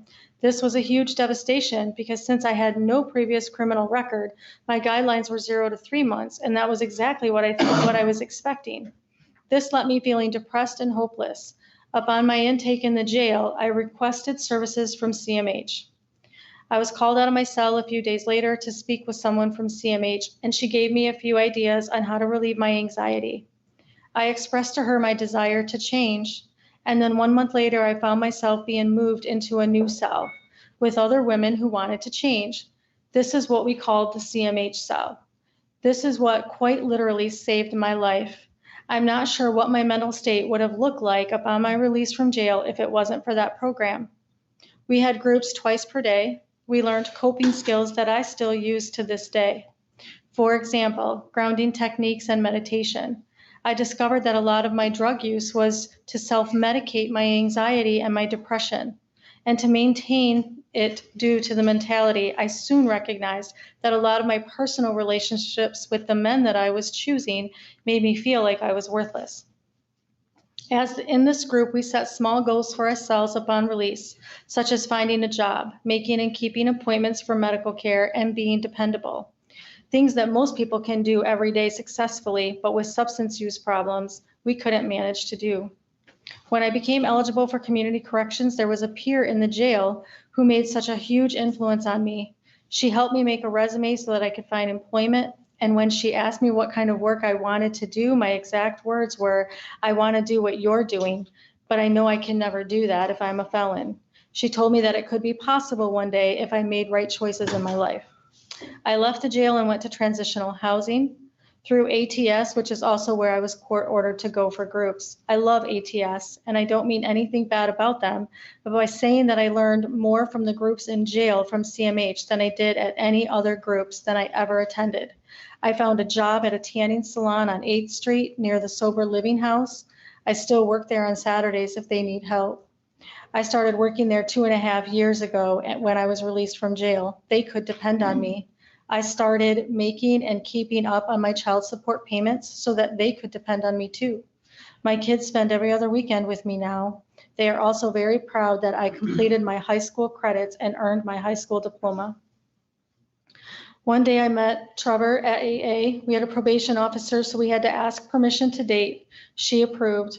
I have never been so respected in my life. It wasn't something that wore off over a few months. He wasn't charming, he was kind, not only to me, but to everyone we came across, even strangers on the street. I watched how he nourished his relationships with those closest to him and his relationship with God. I unexpectedly found myself expecting my third child. Trevor and I have a baby girl. She is 8 months old, and her brother and sister love her very much. She was the best surprise of all time. I have completed my probation sentence. Unfortunately, events resulted in Trevor having to return to jail, and I look forward to his release. A life event that previously would have sent me into a tailspin, I've been able to work through given the skills I learned in the jail program 3 years ago. I manage my life by setting small attainable goals every single day, reaching out for help and dropping my do-it-all mentality. I get the most important tasks done first. I meditate when I start to feel anxious, and I remind myself regularly what happens with Trevor is not a reflection of my own personal recovery. In conclusion, even though my life particularly is stressful now, it is not unmanageable. I owe that skill set taught to me by CMH, skills that I continue to use every day and will use for the rest of my life. And for that, I am forever filled with appreciation and gratitude. As we say in NA, we can only keep what we have by giving it away. So I really wish Ashley would have been able to stay and share that, because it's one thing to hear me read it. It's another to hear the emotion behind the life that she's experienced and the accomplishments that she's made. But as I noted earlier, we do $61 million in care services, and we reach people like Ashley every day. And every day is a challenge for her. And there were many a times that she sought help and it didn't get better. But when she was ready, we were there for her and we helped give her some skills. And I don't want to take away the good work, and the hard work is the people that we serve.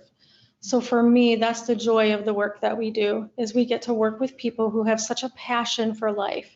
And sometimes we have to help them overcome struggles, and sometimes we just get to see them there to enjoy the accomplishments that they've made.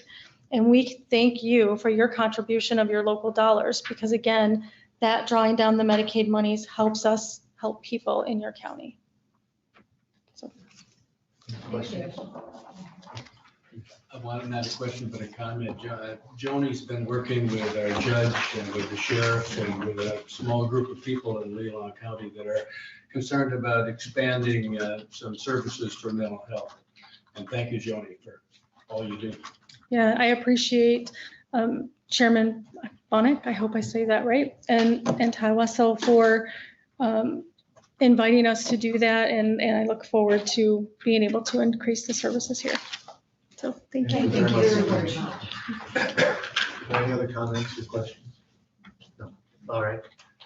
Could we You want to take 5 minutes? Sure. An hour and a half.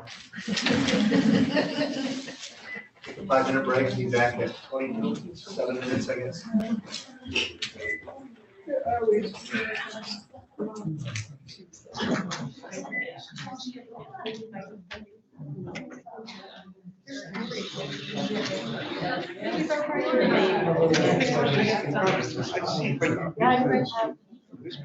Where's the overall budget?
Please unmute. I think I am.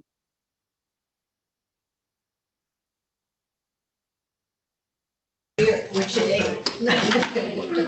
It's gonna go quick. All right, that would bring us then to the Leelanau County Tower bids update. Yeah, and I believe Matt and Georgie, yes, there he is. Matt is actually attending a conference, and so he drove down this afternoon. And so Matt, you want to give us an update? Matt, they have a copy of the memo that you sent me, that I forwarded to the commissioners, and they also have the results of the bids from the Maple City Tower. So why don't you start with the tower? Okay. Yeah, so oh man, the tower bids that we received back for the Maple City, both of them came in more expensive than we had anticipated. The Maple City Tower is a Valmont tower, and the high financial figures is due to Valmont Industries discontinuing that model of tower. They no longer support it. So they have an inflated price in order to provide the steel structure for that unsupported model. The tower was built in 1998, so it's 23 years old, and most towers have a 50-year life expectancy. And based on the feedback that we got from the bids and the RFP process, it would be my recommendation not to move forward with this project as proposed. It's kind of disappointing because we did want to expand cellular and broadband coverage for the major majority of the center of the county with this tower, but it just doesn't make economic sense. Price is too high to put brand new steel on top of a tower that's halfway through its life expectancy. One vendor actually did see that the financial figures just weren't there, and they included a quote for putting a brand new tower at that location. It would require deconstructing the existing tower and erecting a new one, and that one came in at just over $266,000. So, you know, basically $60,000 less would be a brand new tower. So I wouldn't recommend going forward with this project as proposed. So Matt's still looking at options, and when we have our discussion on the ARPA funds, we can give you a greater update on that. Okay. How long are these proposals for? Yeah, typically the proposals are good for 120 days.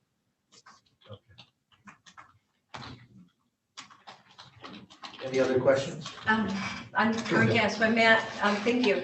I don't know if you heard any of the public comment earlier, but there is a little bit of concern about the light that the new tower would be lit if it's as high as it is proposed. So is there a possibility we can go just under the height requirement for a light and still be effective in the area?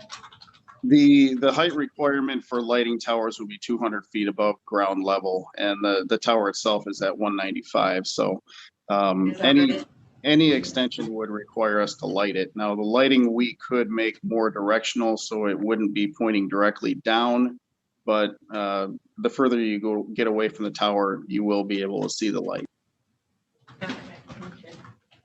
Yeah, I just want to clarify some things because I know some people just assume, and obviously not being in the tower business and not knowing thing, that we're proceeding, that the board's going to approve a tower contract today. When we went out for bids for the tower on this campus, we just thought it would make sense to get a price on that tower, see if it was worth going forward. So if the numbers did make sense, we of course would have met with the township officials and the neighbors and had that dialogue. But we thought it doesn't make sense to have those meetings until we even decide whether it's feasible to go forward and whether the bids even make economic sense. So just to address your concern. I appreciate that. Yeah, there's no way, I didn't want anyone to think that Matt or this board was trying to cover up or do something without notifying the public. But we just thought, since we're gonna go out for bids for a tower on this campus, it just made sense. So let's look at the Maple City Tower and see if it's financially viable to go forward, even if it's doable to go forward, and then have a dialogue with how to proceed. So that was kind of our plan from the beginning. We probably should have been more open about that, because I know you were very That would be helpful as far as transparency, so people. So I just want to clarify that. So we probably could have been more open with that we're just going out for bids to see even if it's worthwhile doing. Thank you. And to clarify, the 266, how tall, if we ever built that, how tall would that tower be? That would be a 300-foot tower. Okay, thank you. Well, and when you talk about the lighting, you would mitigate it so the homes near it wouldn't really see the light, but it's as you get farther out, you would see it. Is that what you're Correct. saying? The towers would be, or the lighting on the tower would be constructed in such a way that pointing straight down, it wouldn't be visible. But, you know, as you get further away, it needs to be seen by airplanes. So it will be seen from a greater distance. Correct. Okay. Good. Any other questions? Okay, you want to do this? Yeah, on the main campus here tower, as you know, Matt came last week to the board, and we've had a lot of interest in companies about the potential of the tower here. As you know, we've discussed this for several years. The biggest issue we found was the soil samples, and the companies were requesting detailed professional work on the soil samples here. We did not have that information from when the other tower was built here. We provided them the information we had. It was not sufficient. They actually suggested that we go out and get soil samples, professional study, because if not, they would have to protect their bid and assume the worst case scenario. And they actually told us the bids would be up to $100,000 more if we didn't have that soil sample. So Matt was hoping to get bids back today, but we were not successful. And so what we'd like to do is continue with the project, try to get firm bids, get back to the board here as soon as possible if you proceed. And Matt did, in this memo here, did kind of outline a schedule. We think we still can get it done. That March was kind of the worst case scenario. If we can proceed, we're optimistic we can get the bids back in January and come back to the board with a proposal here. If you look at the back of Matt's memo, it kind of has the outline schedule. Matt, I don't know if you have a schedule in front of you there. I know you're in I think the hotel room somewhere. So yeah, just an update on I didn't that? bring that schedule, but it's I believe that we can still hit that schedule. So we can put that on like if we have a special session or any time, we could just add. Yeah, we were once we get- hoping to get firm estimates and bids proposal, but you can tell that we were not successful. And obviously, I don't think you want to approve something without knowing what the dollar cost would be. So that's why, at this point, we're just going to go forward. Once we have a special, a firm price, depending on the timeline, we may request a special meeting or have it on a November agenda. All right. Anything else, Matt? That's all I have. All right. Any more questions or comments? All right, then we'll move on. Thank you very much. Thank you. Thank you, appreciate it.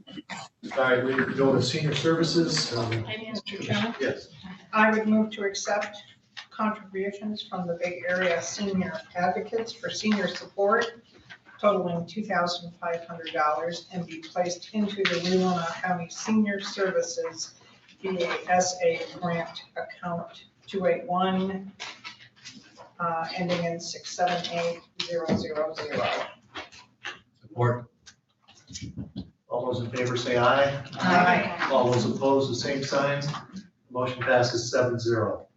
And we have equalization. Commissioner Walker. I would move to approve the Leelanau County Board of Commissioners. I would move that the Leelanau County Board of Commissioners approve the county appropriation report, the L 4402. Support. All right, this will be a roll call. Who seconded that? I did. Commissioner.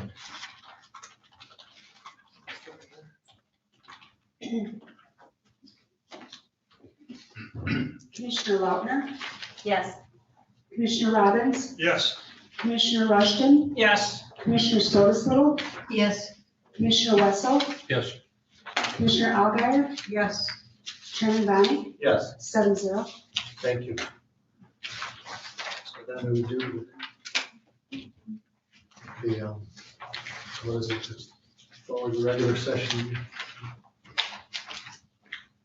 let's see. The Appropriation Act? Yeah, we'll do the approval of the appropriation. All right, let me just start. So basically, the Appropriation Act is the same as boilerplate language you pass every year. We obviously update it every year. So basically, it covers everything that was in the proposed 2022 budget, as you agreed to the majority of your goals this summer. And Jen did a very nice job of outlining it this evening. Do we have a motion? Commissioner Walker? I would move the Leelanau County Board of Commissioners approve the 2022 Appropriations Act resolution and the 2022 budget rules. Yes, they are. They're in the same resolution. We have support. I'll support. Okay, let's do a roll call vote on this. So, Do we have any dis-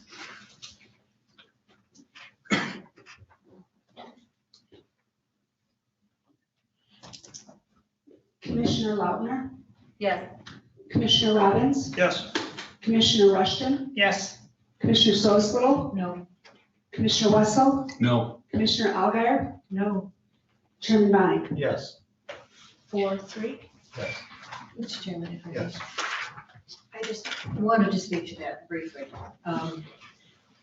I can't support the budget because of the inclusion of the department.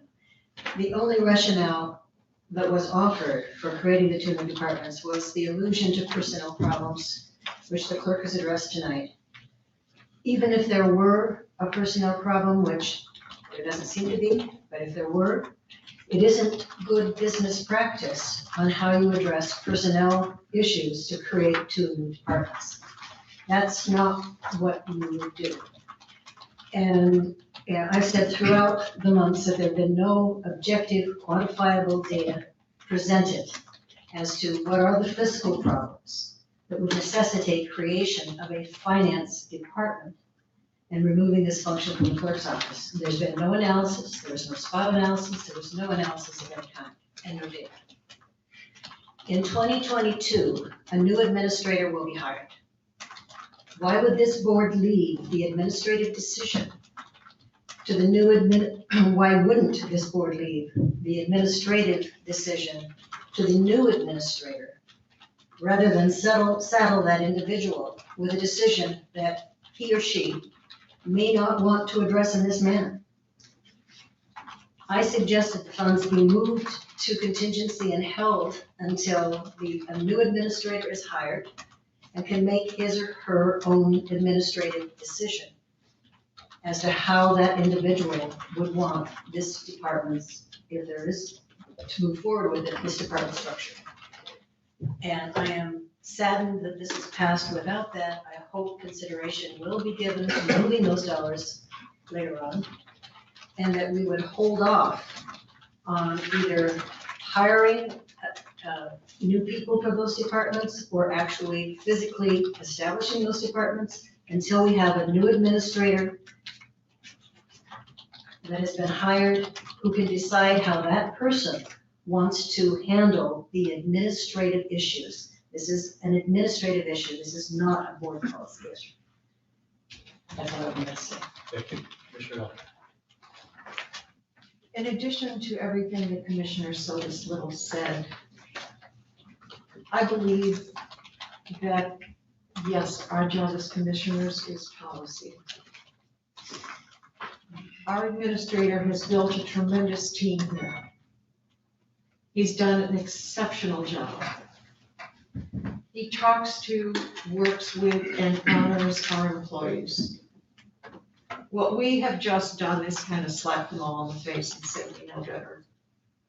I deeply regret the impact this has on our sense in this county of being a team. We have exceptional people working here. Our job is to facilitate their serving the people of this county. In that sense, we need to work with them, talk with them, team with them, so they can do the job of serving all of us. So I too regret this action. I don't believe it honored our employees. Commissioner West. Yes, thank you. Well, I don't want to summarize everything I've said over the past 4 or 5 months, but I've been opposed to this process. I've been opposed to the purpose. I've been opposed to the cost. I've been opposed to the way we've treated the staff. I've been opposed to the way we haven't involved the administrator or the clerk or the accounting people in the process of discussion. I'm opposed that we haven't identified a problem at all, not at all. I'm opposed that at least 4 people at this table have openly admitted publicly that they see no function for the HR person on a full-time basis. I'm opposed because we haven't done our due diligence on the planning process. I've never been involved in a board action, never been involved in a board action where you don't start identifying the problem and then involve the people that have to solve that problem in a process and then consider the cost and then make your decision. We approved this before we had any notion of the cost. We still don't have any notion of the problem. We still haven't involved the clerk. We still haven't involved the administrator. I've asked the administrator questions about how is this going to be implemented. He can't tell me. I've expressed the same concern to the chair. He can't tell me. It is reckless, it is irresponsible, and we should all vote no on the next 2 issues. Thank you. Any other comments? All right, then we move on then to the part B here. All right, well, based on the vote just taken that approves the 2022 budget, you have in front of you a resolution that was drafted by our legal counsel and endorsed by CPA that once the money's in the budget that you just approved, there needs to be a process to set up these 2 positions. So I want to read the full resolution. It's the same one that you had last Tuesday, but this resolution does 3 things. It creates the positions of the Human Resource Director and the Finance Director position. Upon hiring of the Finance Director, the accountant and payroll functions will transfer that person, and then there'll be a transition of duties and responsibilities, and job descriptions will be developed and the jobs will be posted. Could we separate these items, Mr. Chairman? Well, it's the resolution, we can do it as one resolution, I would say. I think our board rules allow us to separate it. There's 2 separate positions, 2 separate issues. It's conceivable that some would vote yes on one and no on the other. Okay. Well, then, is there a second to your motion? I'll say. All right, then we'll have the board vote on whether we're going to separate. So this would just be a vote to see if we're going to separate this resolution or do it as a whole. So I just have a roll call vote on this, please.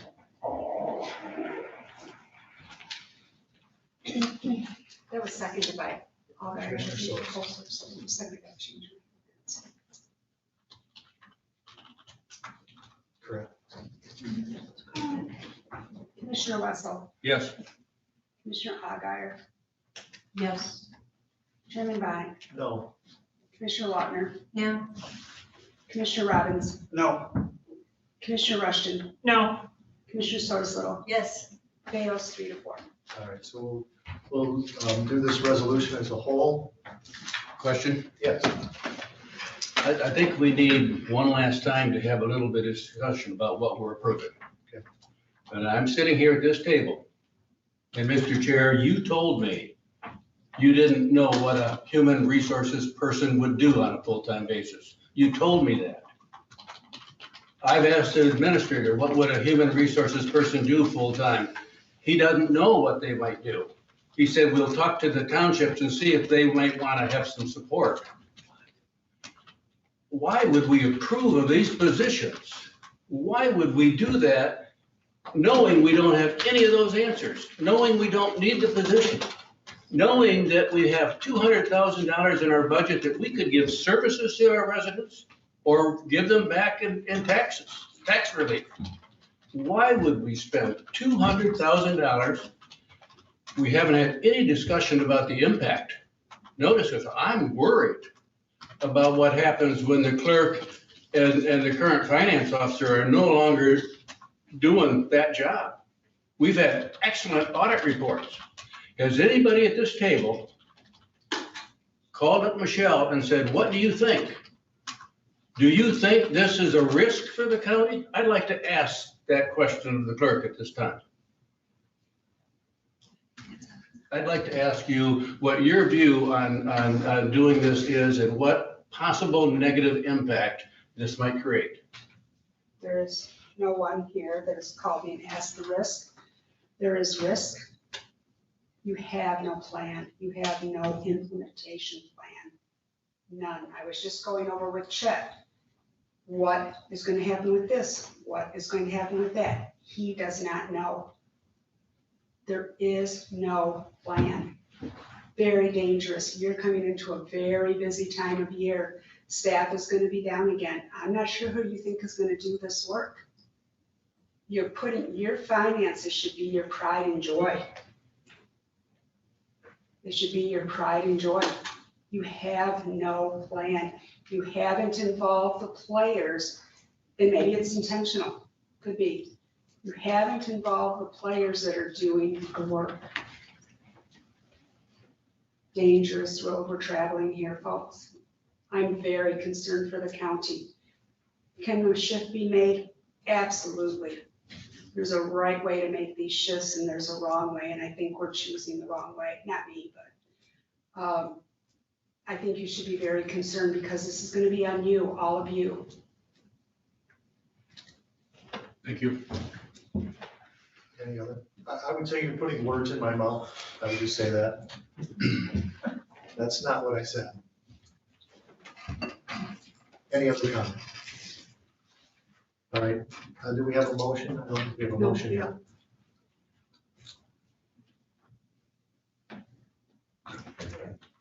Go ahead. Go ahead, Mr. Rush. Was there a motion? No. I would move to approve the resolution authorizing the creation and hiring of human resources director and finance director positions according to the county administrator as presented. Resolution number will be assigned. Second. This would be a roll call vote. Yes, go ahead. I have a couple of comments because there's been a whole lot of speculation thrown out tonight. There's been a whole lot of accusation made, and there's been some untruths also, and a lot of unfortunate things too. So all I can speak to is my position on this. It's been said that the only reason given for doing this is personnel. That's a lie. Everybody at this table has heard me state my reasons for doing this.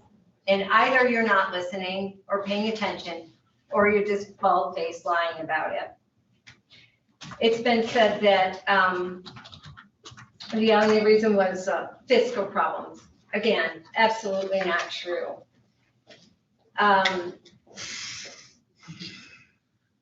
There's been talk about how we should have worked as a team, and I couldn't agree more. How this sat for me, I know what my reasons were for supporting these positions. And my reason, as I stated publicly many times, was for the sustainability of this county. In May, and we have had 5 months to get a plan implemented. 5 months to work together as a team, 5 months to do this. And all it's been is fighting from the very beginning. Instead of looking at this, instead of talking, no one has called me and asked me about this. No one, including the clerk, who said I had not called her. I had fully expected in May that I would be sitting in the clerk's office that afternoon talking about this, because I had no idea our clerk was out of town that day. No idea. So that is how I fully expected that we would go forward with this as adults, with conversations. But from the very beginning, we were warned not to talk to the clerk because the clerk was building a case to sue the county. That kind of ties our hands, doesn't it? So I communicated through chat that week and multiple times since, where I've asked repeatedly, is Michelle ready to talk? And Chet would say, no, not yet, or no, this isn't good time, or just wait. I respected that. I respected that because he knows that Michelle and I have been very good friends over the years. So I respected that. We all know too that the way we budget is very conservative. The number is based on the worst case scenario for those positions. That hasn't been shared. We don't know whether the HR person will be full-time or part-time. It can be either. Same with the finance director. Figure that out. But there's also a possibility that there could be revenue from the HR department. That was talked about.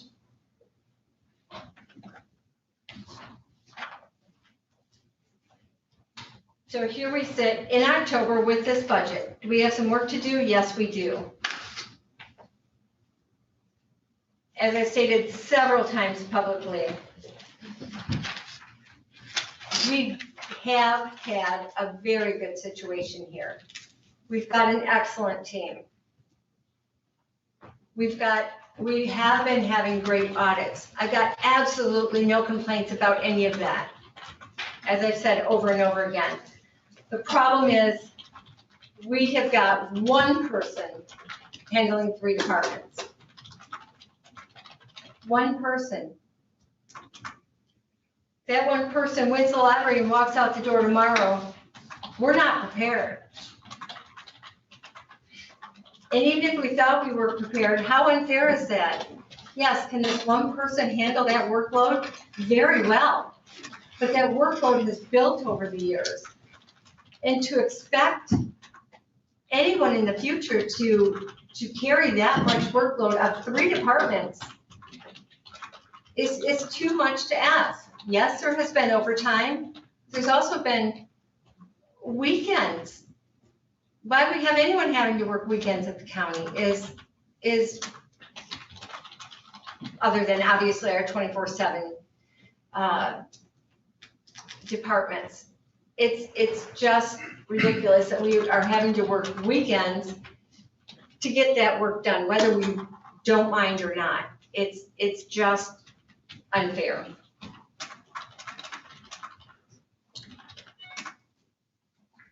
So this county needs to think about being able to handle the work of the county in a very responsible way. And that is why I'm supporting the creation of these 2 departments so that we can be sustainable down the road. We've had, that was why the first question I asked about this was the start date. And that was in May. So we had 8 months to start working on this.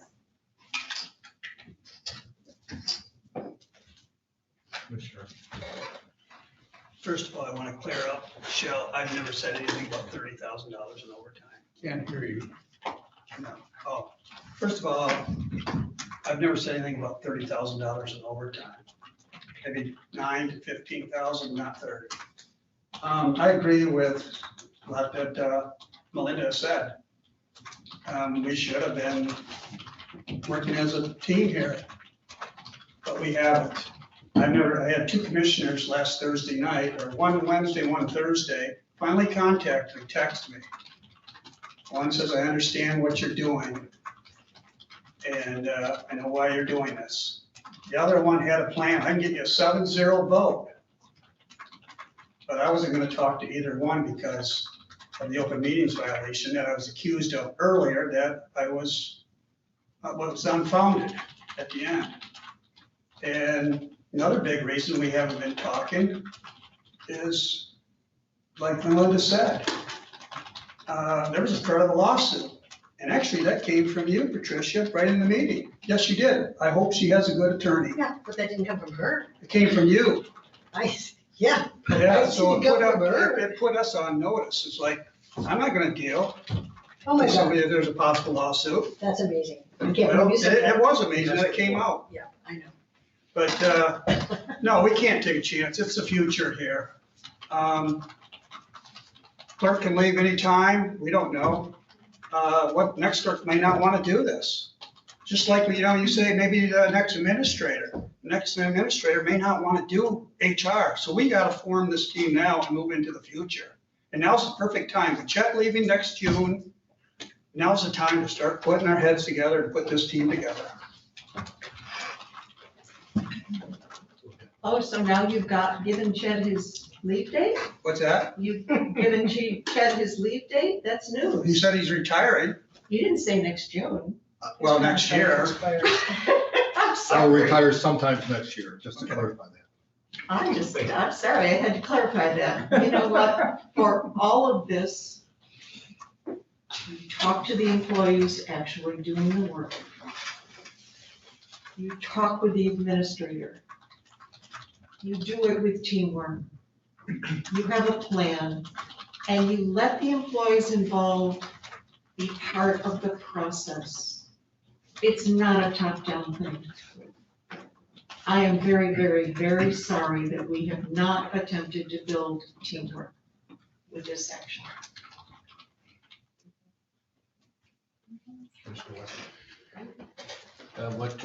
What we should have been doing, since Mr. Jen told us he was leaving next year sometime, is talking about the next administrator. And what are we looking for? And what are the talents we need? And where does that fit with finance? And where does that fit with HR? We haven't done any of that. We haven't done any of that at all. All we've done is micromanaged a job that the administrator and the clerk have been doing very well. A+ audits, no HR problems. Our policies are being followed.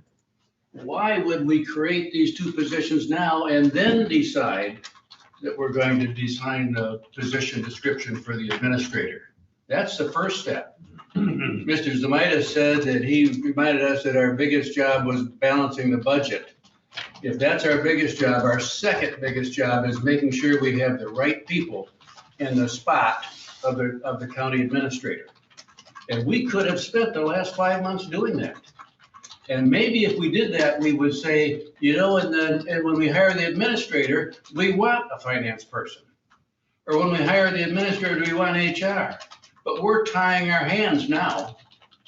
And to think that we might get a part-time HR person or a part-time finance person, that's unrealistic.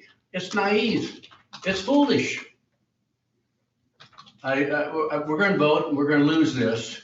But I don't accept the fact that we've handled this in a responsible manner at all. It's been irresponsible from day one. I did reach out to Mr. Robbins last week and said, could I meet with you and the clerk? Because I'm concerned that the person driving this has not had a conversation with the clerk. He has no idea where the clerk is on this issue. I'm concerned about what the clerk just told us about the risk we're taking. I'm concerned that when I asked the administrator, what are we going to do and what's the timing and how are we going to make it happen? He says, I don't know. We are not ready to approve two positions. We shouldn't be approving them. We should all vote no on this resolution.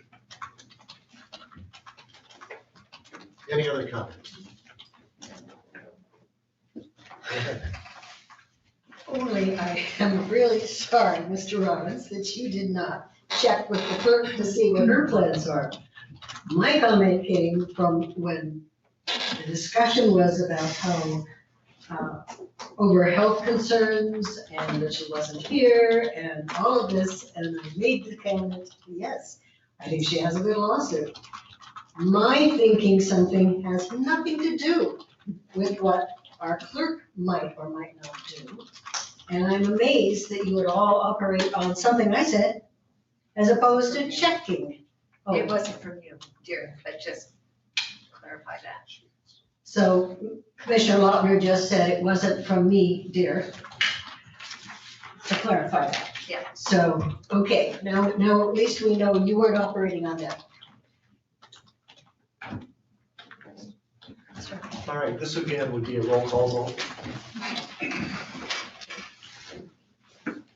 That was Commissioner Rushton. Yes, she made that.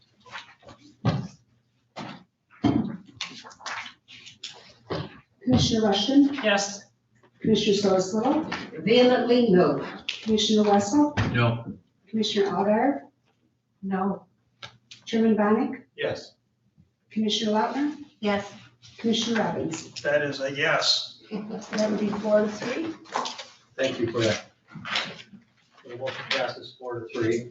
So then we'll move on to the county. I'm sorry, Mr. Chairman, based on what was passed in Arusha, my goal is to come up with job descriptions to the board at November's meeting.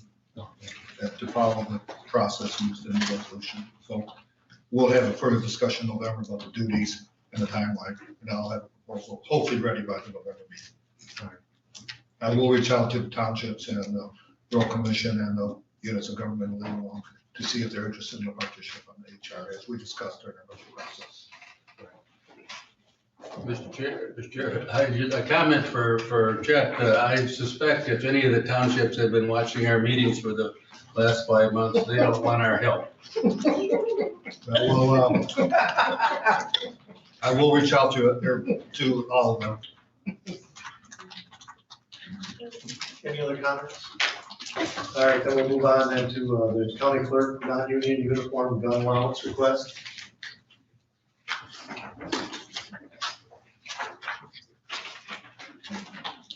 Found on page 15. That is not my request. I'm doing it on behalf of the Sheriff's Department because it's non-union. It's an optional I was coverage. just reading it there. I just present Thank it as a courtesy. Thank you. Commissioner Wesson. I'll try my hand at this, making this a shorter motion.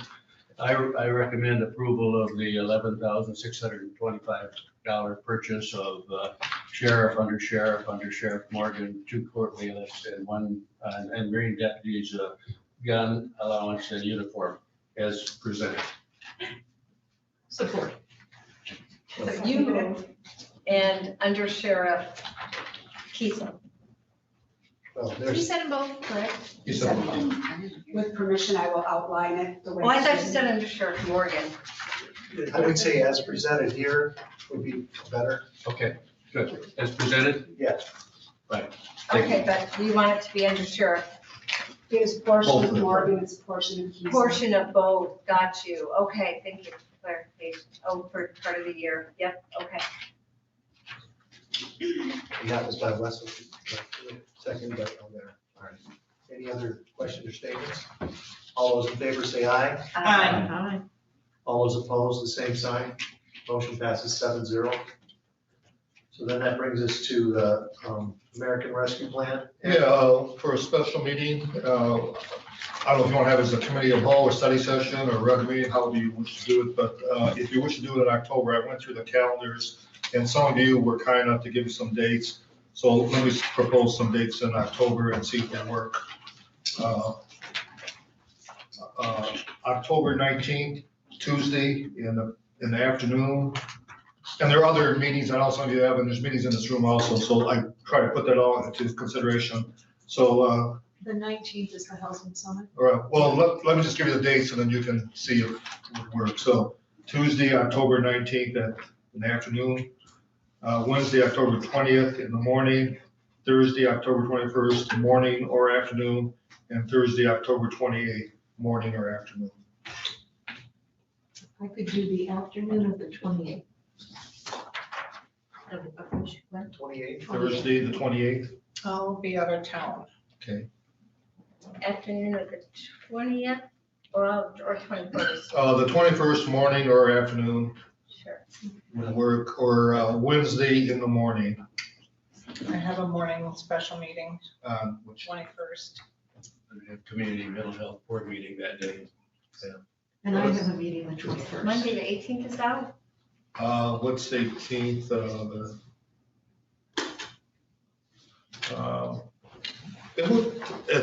I don't see anything here, and I'm not sure why. Somebody must have had a conflict, but I'm not sure what it is. I can only do morning that day. Monday, the 18th? I can do that. Michelle, I don't see anything on your calendar here, so, Which day, Monday the 18th? yeah. Is it going to be a special session or committee of the whole? Well, let's see if we have a date first. Monday morning, the 18th, next Monday? Everyone? Wow. Oh, No. What if you did the 26th I is out? can, I can after. I can yes. after 11:30. yes. I'm sorry, what, Patricia? I'm sorry, I can after 11:30. So Monday afternoon, Monday afternoon is open. What day, 18th? the 18th, next Monday. I don't have afternoon. How about November? Well, it's gonna have to be, Did somebody say something about the 26th? yeah, that's, there's conflicts. So, All right, so let's just cross, I just want to make The sure. housing summit is being videotaped, so we could use one of those days and still see those sessions. That would work if we have to go to that week. So I What had it day down was to the it? 21st. It's the 19th also? 19, 20, and 21. but- oh, Okay, So so the 19th might be open. I can do 19. I can- Next Tuesday, the 19th, in the afternoon? can we do morning? No, there's land bank and brownfield. So what time would we start? Well, probably Trudy the just- earliest we could start. Trudy's raising her hand. Yeah, they're canceled. Sorry, didn't mean to Oh, interrupt. Those are both gonna be. Well, they are gonna be canceled, okay, well, that clears that up. Right. Thank you for clarifying that, yes. They're still on the calendar here, The so. 19th at 9? 19th, Tuesday, Yeah. 9 AM? So are they recording all of it or just some of it? Because I paid for that too. Yeah, most of the sessions are being taped. The last day, there's a open session, but everything's going to be available, I think. Trudy, right? I believe so. So Tuesday, 9 AM, 19th? Yeah. Okay, do you want to do a committee of whole or a special session? I don't think you're gonna make any formal decisions, so. I don't think Committee of the it's- whole. Probably committee of the I whole. mean, Just have a That will have- conversation. Yeah, okay, so we'll committee of the whole on Tuesday, October 19th at 9 AM. During the summer, during our budget process, summer, you like 9:30? Is that better? I'm just bringing that up. I would love 9:30. The few 9:30, we got positive comments from people, so I just bring. 9:30 is fine with me. All right. Does 9:30. anybody complain about that? We can have things working. Except for the next meeting, they'll forget. Yes, so 9:30, committee of the whole on Tuesday, October 19th. 9:30? Yes. And I'll get a reminder out, we'll get the notice out. And bring your books with you. I think we'll just do an overview, I'm assuming, on that. And I'm sure this is the first of many meetings we'll have to dialogue. Should we about. set any more? Well, it's gonna be hard to set. Let's get through the first one. And We'll set them on that day. Yeah. Then we'll try to set them, Yeah. see where we are in the. Like we did during the budget process, try to set future meetings. All right, thank you. All right. All right, we have that. Then we would go to the approval of the resolution accepting the U.S. Department of Treasury. Yeah, and that is basically our 4 priorities goals here that coincide with the federal guidelines here that we discussed last week. Yes, I think I did point out that there's more than those 4 priorities that. The 5th one would be compensation for employees and hazard pay, but I know you did that. Right. We decided we're gonna put that on. And then within those 4 categories are many subcategories. So it does give you a lot of flexibility. This is a non-binding resolution. This is not required by the federal grant. So it's more of a guideline. Commissioner Wesson. I move that we approve the resolution, American Rescue Plan Fund allocation resolution as presented. Support. And this will be a roll call as well. And I can set the motion so it's complete with the title. Yes. Commissioner Russell, Yes.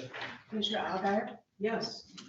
Chairman Bonnet, Yes. Commissioner Lautner, Yeah. Commissioner Robbins, Yes. Commissioner Rushton, No. Commissioner Sotomayor, Yes. 6-1 passes. Thank you, 6-1, it passes. And that brings us then to the rural broadband inventory survey. Next step, Mr. Soto. Let me get to the page because I know we have to add one thing. There we go. I move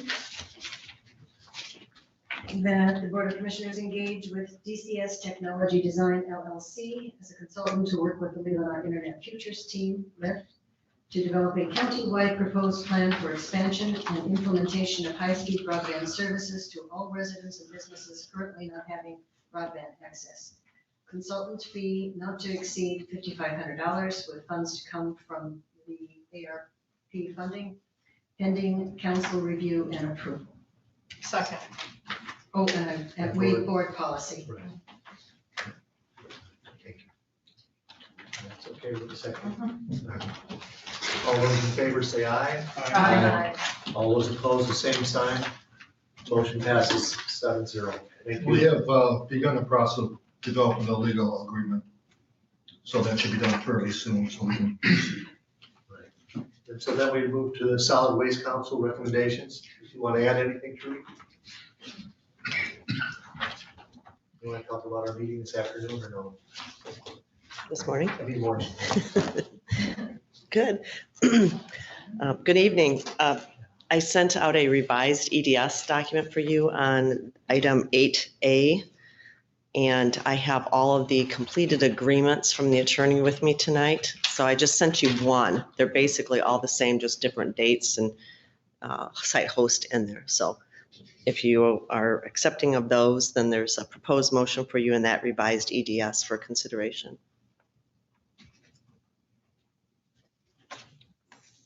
And you sent that today? No, I sent that out last week. Was it last week? Yeah, I have a copy of it here if you need it, if someone needs it to read. October 7th, for me. So I would move to approve an increase to $3,600 per year for recycling site lease payments starting January 1, 2022, and for the board chair to sign the amendment for the following sites: Elmwood Township, Leelanau Township, Empire Village, Leelanau School, Glen Lake School, South and North Manitou Islands, LLC, Grand Traverse Band, cost to come from 230 Recycling. Support. All those in favor say aye. Aye. All those opposed, the same sign. Motion passes 7-0. So then we have Solon Township. Yeah, the only change with that is in the agreement, we inserted the $3,600. So moved. Same. Support. So did you? Was that motion is written at the executive? Yep. And who seconded it? All those in favor say aye. Aye. All those opposed, the same sign. Motion passes 7-0. So then the extension for Suttons Bay School. So we had a meeting this morning with the superintendent from Suttons Bay School, and we talked about that site and the difficulties that they have faced there. I think it would be pretty clear to say that we're probably not going to get an extension from the school to look at some other options and pursue the proposal they gave to us. But I would still like to recommend that the county board extend that request to them and see what their school board says. So this would be for the extension for 6 months. And if it's not approved at their end, the timeline for that site to be closed is next week, October 19th. So maybe the school board. They met Monday. So they won't meet till next month. This will go back to the superintendent. You know, by we, it was Mr. Buddick, Trudy, and I met this morning at the request of the superintendent. And he has the authority from the board to make the decision. Okay. So he basically told us that the odds are slim that they're going to extend it. But he actually encouraged us to still go forward with our request. Commissioner Rushton. Yes, I would move to approve the extension agreement. No, I would move to extend the recycling site agreement with Suttons Bay Public School as presented. Is that what you needed? Yes, thank you. Did you get that support from Walter? All those in favor say aye. Aye. All those opposed, the motion passes 7-0. Lynette, maybe that brings us to. Thank you. I will leave the original documents with the clerk for signing. All right. The review of financials. Any questions? Not having. Any committee reports, recommendations, resolutions? I just had the one, I guess. And it was weird. It was, what is this? Schneider Tire Outlet. That's where our Marine got Ford Cooper Discovers. Is that a new I don't, place for? Michelle, I'm not, Who's the vendor? Schneider, Schneider. Are they a special? Why do they go through Schneider? There were 4 tires at $150 each. It's just what they chose. It's the kind of- and where are they located? I just never heard of it. I've never seen it. It's a wholesale distributor out of Gaylord. They're called Cooper Discover. Okay, I just never heard of it, so that's the only thing I questioned. Okay. All right, any others? So then we would actually be at special reports by staff. Seeing none would bring us to public comment. Please come forward.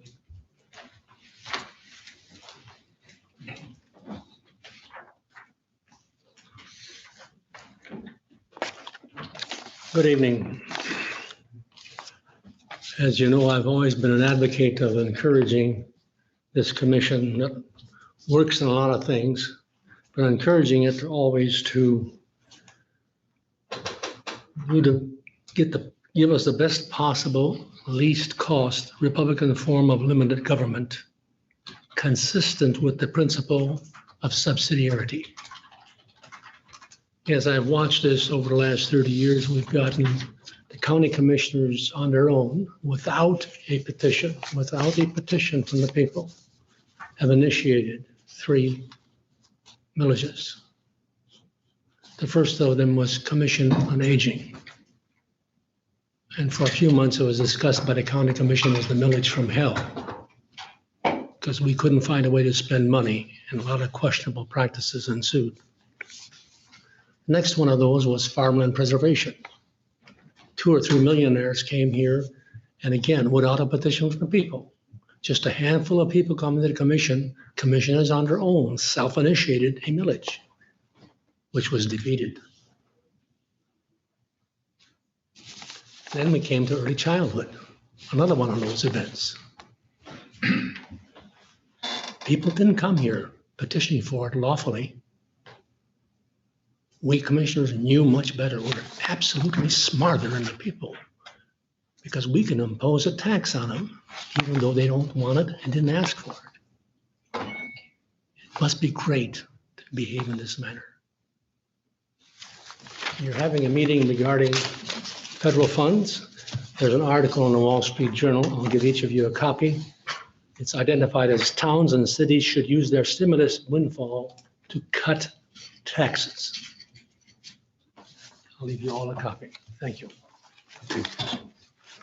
Any other public comment?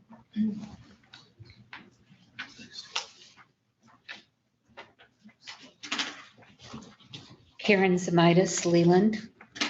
As a resident of Leland, I would like to ask the commissioners to do whatever they can to get us a recycling site.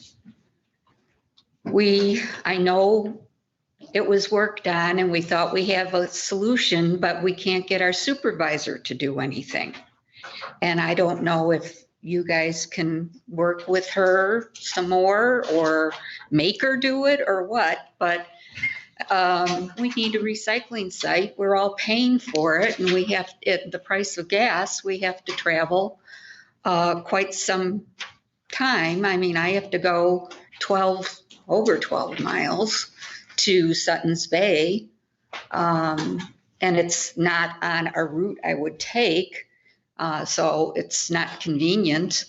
When it was right in Leland by the Standard Marine, it was very convenient. It was perfect, but of course, we couldn't use it during the summer. So I know a lot of my friends said the same thing, that we would all recycle more if it was more convenient, but we seem to be left out of the loop when it comes to that. So I would appreciate anything you could do. Thank you. Thank you. Any public comment, please? Kathy Hardisfeld, Blair Township, formerly Sutton's Bay Township. I attended the regular board meeting on May 18th to express my shock and disappointment that the board allowed and approved a late addition to the agenda to make recommendation establishing 2 new departments, reassigning HR, accounting, finance. And it was to my dismay that this late addition came as a surprise to the administrator, who was present, and the clerk, who was out of town. It was a surprise to her as well. And now you've established these 2 new positions, and you're 2.5 months away from the biggest deadline the county has fiscally each year, which is your calendar year end. I have worked in the accounting department for the clerk for many years, and I can tell you, you're 2.5 months away from some very big amounts of work that I think a new department would be ill-prepared to handle. I agree with the comment, I think it was one of you mentioned perhaps putting this in a transition mode. If this is your desire to do this, I would suggest taking 2022 to transition and aim for January 1st of 2023 to actually have this go into effect so that you can mitigate what I foresee to be a potential train wreck.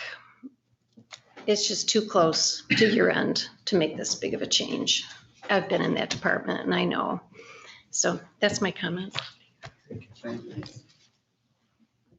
Any other public comment?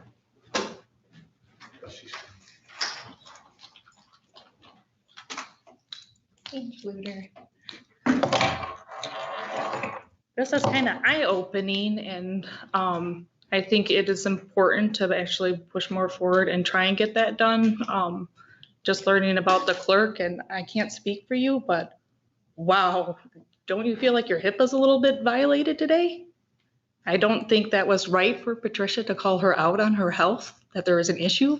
All of us heard that it was brought to the commissioners. I had no idea that you had any health issues or that something else was going on. So really, these positions are really, really needed. I mean, when I hear something's going on with her and her health from Patricia, it only makes me not feel safe for what is going on with her job. So having some of that off her plate and having 2 other departments kind of just secures our county more with what is being delegated. And it almost seems like in your best interest and for our county, because I voted for you. And I want something good for our county. And I think that's right. And I think it came out in a bad way. That should have never happened from my own delegate. So that's for her. So I think pushing forward and getting that set up as soon as possible is the best for everybody here. Thank you.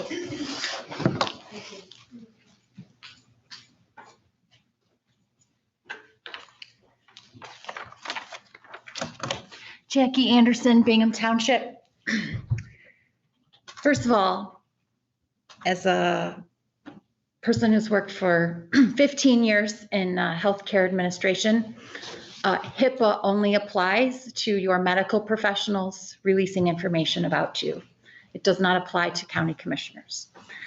Perhaps there's some other legal avenue that someone could have if you were slandering them or something else, but it's not HIPAA. I would like to talk about Commissioner Lautner's extreme lack of professionalism, interrupting other commissioners while talking tonight, making mouth clicking noises, going through the administrator to decide if it was time to talk to the clerk because you used to be really good friends. Yeah, that's like 8th grade. That's like 8th grade. Can't decide if I'm going to talk to people. I have to ask somebody else if I can talk to them. Like, if you're going to be in an adult role, like you said yourself it is, then be an adult. If you're heading up a team project, Mr. Robbins, like Ms. Lautner said here, Mrs. Lautner said, it's a team project. My experience on a team project is this: if I am the leader or I'm heading up a team project and everyone on the team does not wish to do their parts, then I, as the leader, do their parts. So just because if this is your idea to have these positions, you can't blame other people for not wanting to do this project, for not having it done. You can still work with the people who want to work on your project and have job descriptions, a plan, and all of these things in place. You can have all that done. You don't need everybody on the team to do it, to have it done. So I don't want to hear that there's a lack of teamwork, because to think that everyone on this board is going to come together to come up with the plan, come on. That's how a team works. If somebody's not doing their job, then whoever's in charge makes sure it gets done.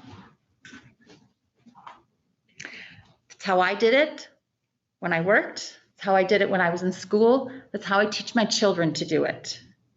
Don't tell me you got a bad grade on that group project because somebody didn't do their work. You do the work that didn't get done if somebody isn't doing theirs. That's how leadership works. That's what a leader is. So if you're going to stay in these leadership roles, you got to be able to do some of the other work, even if somebody else isn't going to help you.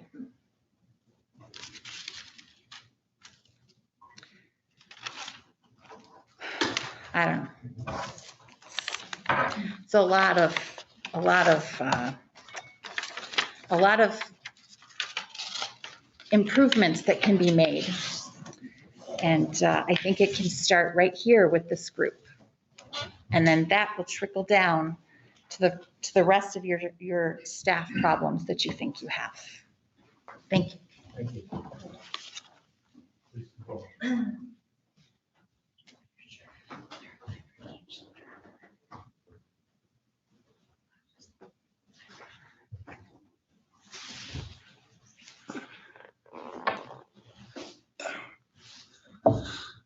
Gary Zamitis, Leland. A few things. One subject has 2 parts. I don't know if you've heard about it, but Mr. Price is in the hospital. At least I believe he's still in the hospital. He injured himself quite extensively in a fall. I've been part of a group. We sent a card to him already, and I'd ask that you use your time and say a little prayer for him. Secondly, since you're going to be getting a new county administrator, you got to find somebody to take Bruce around. Chet normally was his chauffeur, so either that's got to be in Chet's, the new supervisor's job description, or you gotta, maybe we can hire somebody for $200,000, since we got $200,000 we just saved on, not paying early childhood development big funds. I don't know how much we saved, don't get me wrong. Okay, a couple things in watching the news though. It affects all of us. Somebody said about gas prices, but also cost of everything has gone up quite a bit. At the last meeting, or maybe it was the one before, somebody asked a question, what does it cost for an individual to have their laundry done at a laundromat, And the individual answered the question, and Mr. Wetzel thought it was $200 for a month. And the individual was saying, no, it's about $40, $45. Your figures are a little high, and that's been normal with you. But don't let that bother you, okay? You've been wrong a lot. So have a good evening. Say a prayer for Bruce Bryce. Thank you. Thank you. Any other public comment?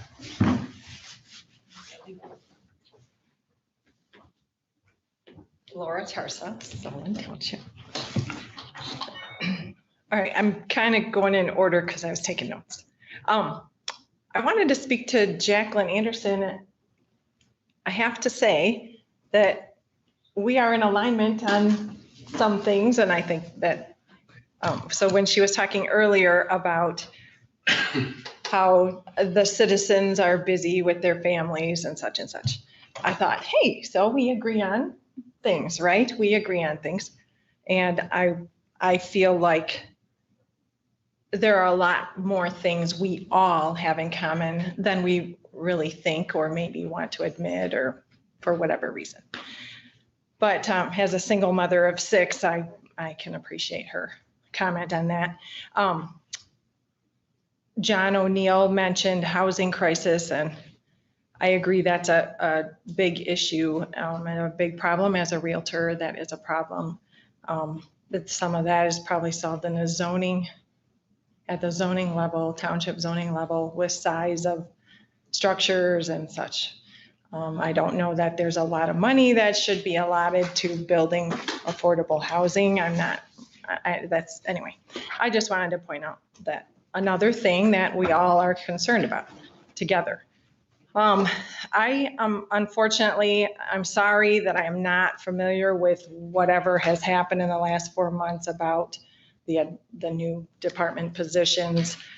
I feel unfortunate to not be have been more attentive to that. It is disappointing to run into the romper room rhetoric, because, all my growing up years, I have referred to how politics gets into this romper room kind of situation, and it's everyone and it's everywhere because it's human nature. But it's unfortunate that we can't get past that. As far as for the position, in 25 years, I've known Michelle and everyone here, and it definitely is run like a tight ship. Very, very well run. That's not to say that, change is hard, and maybe it is important to relieve some of that burden on that position for the reasons Melinda mentioned. What if something happened? But change is hard, and giving up, again, single mother of 6, always being over ambitious. I'm always over ambitious, and I understand how you can put so much on your plate and you get used to doing it. So Michelle has done a great job. You just get used to doing it, right? You just get it done. So, but maybe looking into how to do that, I am a little concerned about the number of $200,000 for that allocation. That concerns me, if that's what that was. Again, I don't have familiarity with what has all happened with all that. Unfortunate to hear that nobody could discuss what those positions entail with the people who are doing them now. I call that romper room rhetoric stuff. So I would question the $200,000 need. And even maybe what those positions are, specifically human resources, finance, definitely, but I know we have a finance department. So again, I don't know enough, but I think it's worth looking into. And I mean, like I said, overambitious mom who does way too many things at once, I can totally understand how it's hard to let go and how it's necessary. So those are my comments, and thank you all. Thank you, Chet, for helping clarify tower information. Excuse me, need some water. So thank you all. I love you all. Let's hope we can get past the rhetoric stuff. Okay, have a good night. Any other public comment? Seeing none, then we move on to amendments and transfers. We have one here, I believe. Commissioner Lautner. Yes, Commissioner comment, if I may. Oh, yeah, go ahead. Okay. I'm sorry, I missed that. First of all, Ms. Anderson, you beat me to what I wanted to say, and I wanted to apologize for interrupting Patricia. My level of frustration reached a max because you were doing exactly what has been happening, and that's what somebody says, and then somebody's put something in someone else's mouth, and I just wanted to clear that, nip that in the bud before it got any further. So I apologize for that. I know it happened more than once tonight. I know Commissioner Robbins was interrupted when he mentioned Chet's retiring next year, and it just happens because everybody's passionate. So not my intent at all to be disrespectful to you in that way. But it just kind of, this is how a lot of things have gone for us, and I find that very unfortunate. The other thing I want to make clear is that, as I said earlier, I was respecting the sensitivity of this nature with Michelle. And that is why I was waiting until Michelle was comfortable talking to me. Did I take the advice of the administrator? I did, because I was, as I said, trying to be respectful and waiting until we could have a conversation. So I just wanted to clear that other point up. It's unfortunate how these things get thrown out there and misconstrued and misinterpreted. But I do believe I said earlier, out of respect for Michelle, and I want to make that clear. And not a past friendship, I consider us still friends. So that's another misunderstanding. So I am done, Mr. Chairman, thank you. Any other commissioner comment? Just two quick comments. Just to clarify, I'm sorry Ann Schluter isn't here. Laura, if you could let her know, it wasn't outing today. My comment had come in reaction to what was discussed publicly at this board. So, but on a positive note, Karen, wanted to let you know, I agree with you. We've all worked hard to get Bach Road up, and it hasn't gone that way after a lot of investment of time and money. However, the good news, I've been working with Trustee Mitchell, and he's searching for another location. I think they're telling us it's time to go. We're searching for another location, and hopefully, if that clears with our zoning administrator, which it may or may not, there are some issues associated with that, we might have a solution. In the meantime, as you know, Leland was a temporary site, so that will go away. But hopefully we'll have the other before that goes. So fingers crossed. Thank you for bringing it up. Any other, Commissioner Rushton? Yes, I just wanted to say, I wanted to speak to Mr. Zonaitis' concern for getting Bruce to the coffee shop. And I really do believe the person that we need to speak to is Jane. I'm sure Jane would be happy to volunteer check services after his retirement to make sure that Bruce makes it to the coffee shop. I think just to get me out of the house. Exactly. You say the same thing. That was Jeff said. There's a lot of He needs things. help. He loses his way occasionally. There's a lot of things that I could say in regards to the action that was taken today, but I fully expect that this board will roll up their sleeves and get the job done. And maybe this time around, we can have a little bit more of an open discussion on the process. Thank you for your time today, everyone. Commissioner Wesson. Thank you. I think we received Lisa Peacock's bridge article, and just this week in the Detroit Free Press, there was an opinion piece signed by all 7 of the medical schools in the state, all 7 doctors, and it's a one-page little piece, and I'd like us all to read it, and I like to think if there's some ways that this group might do a better job of supporting the health department. It just starts out in this essay, the health of our community depends on the work of our public health professionals. And not in our county, but in other counties clearly nearby.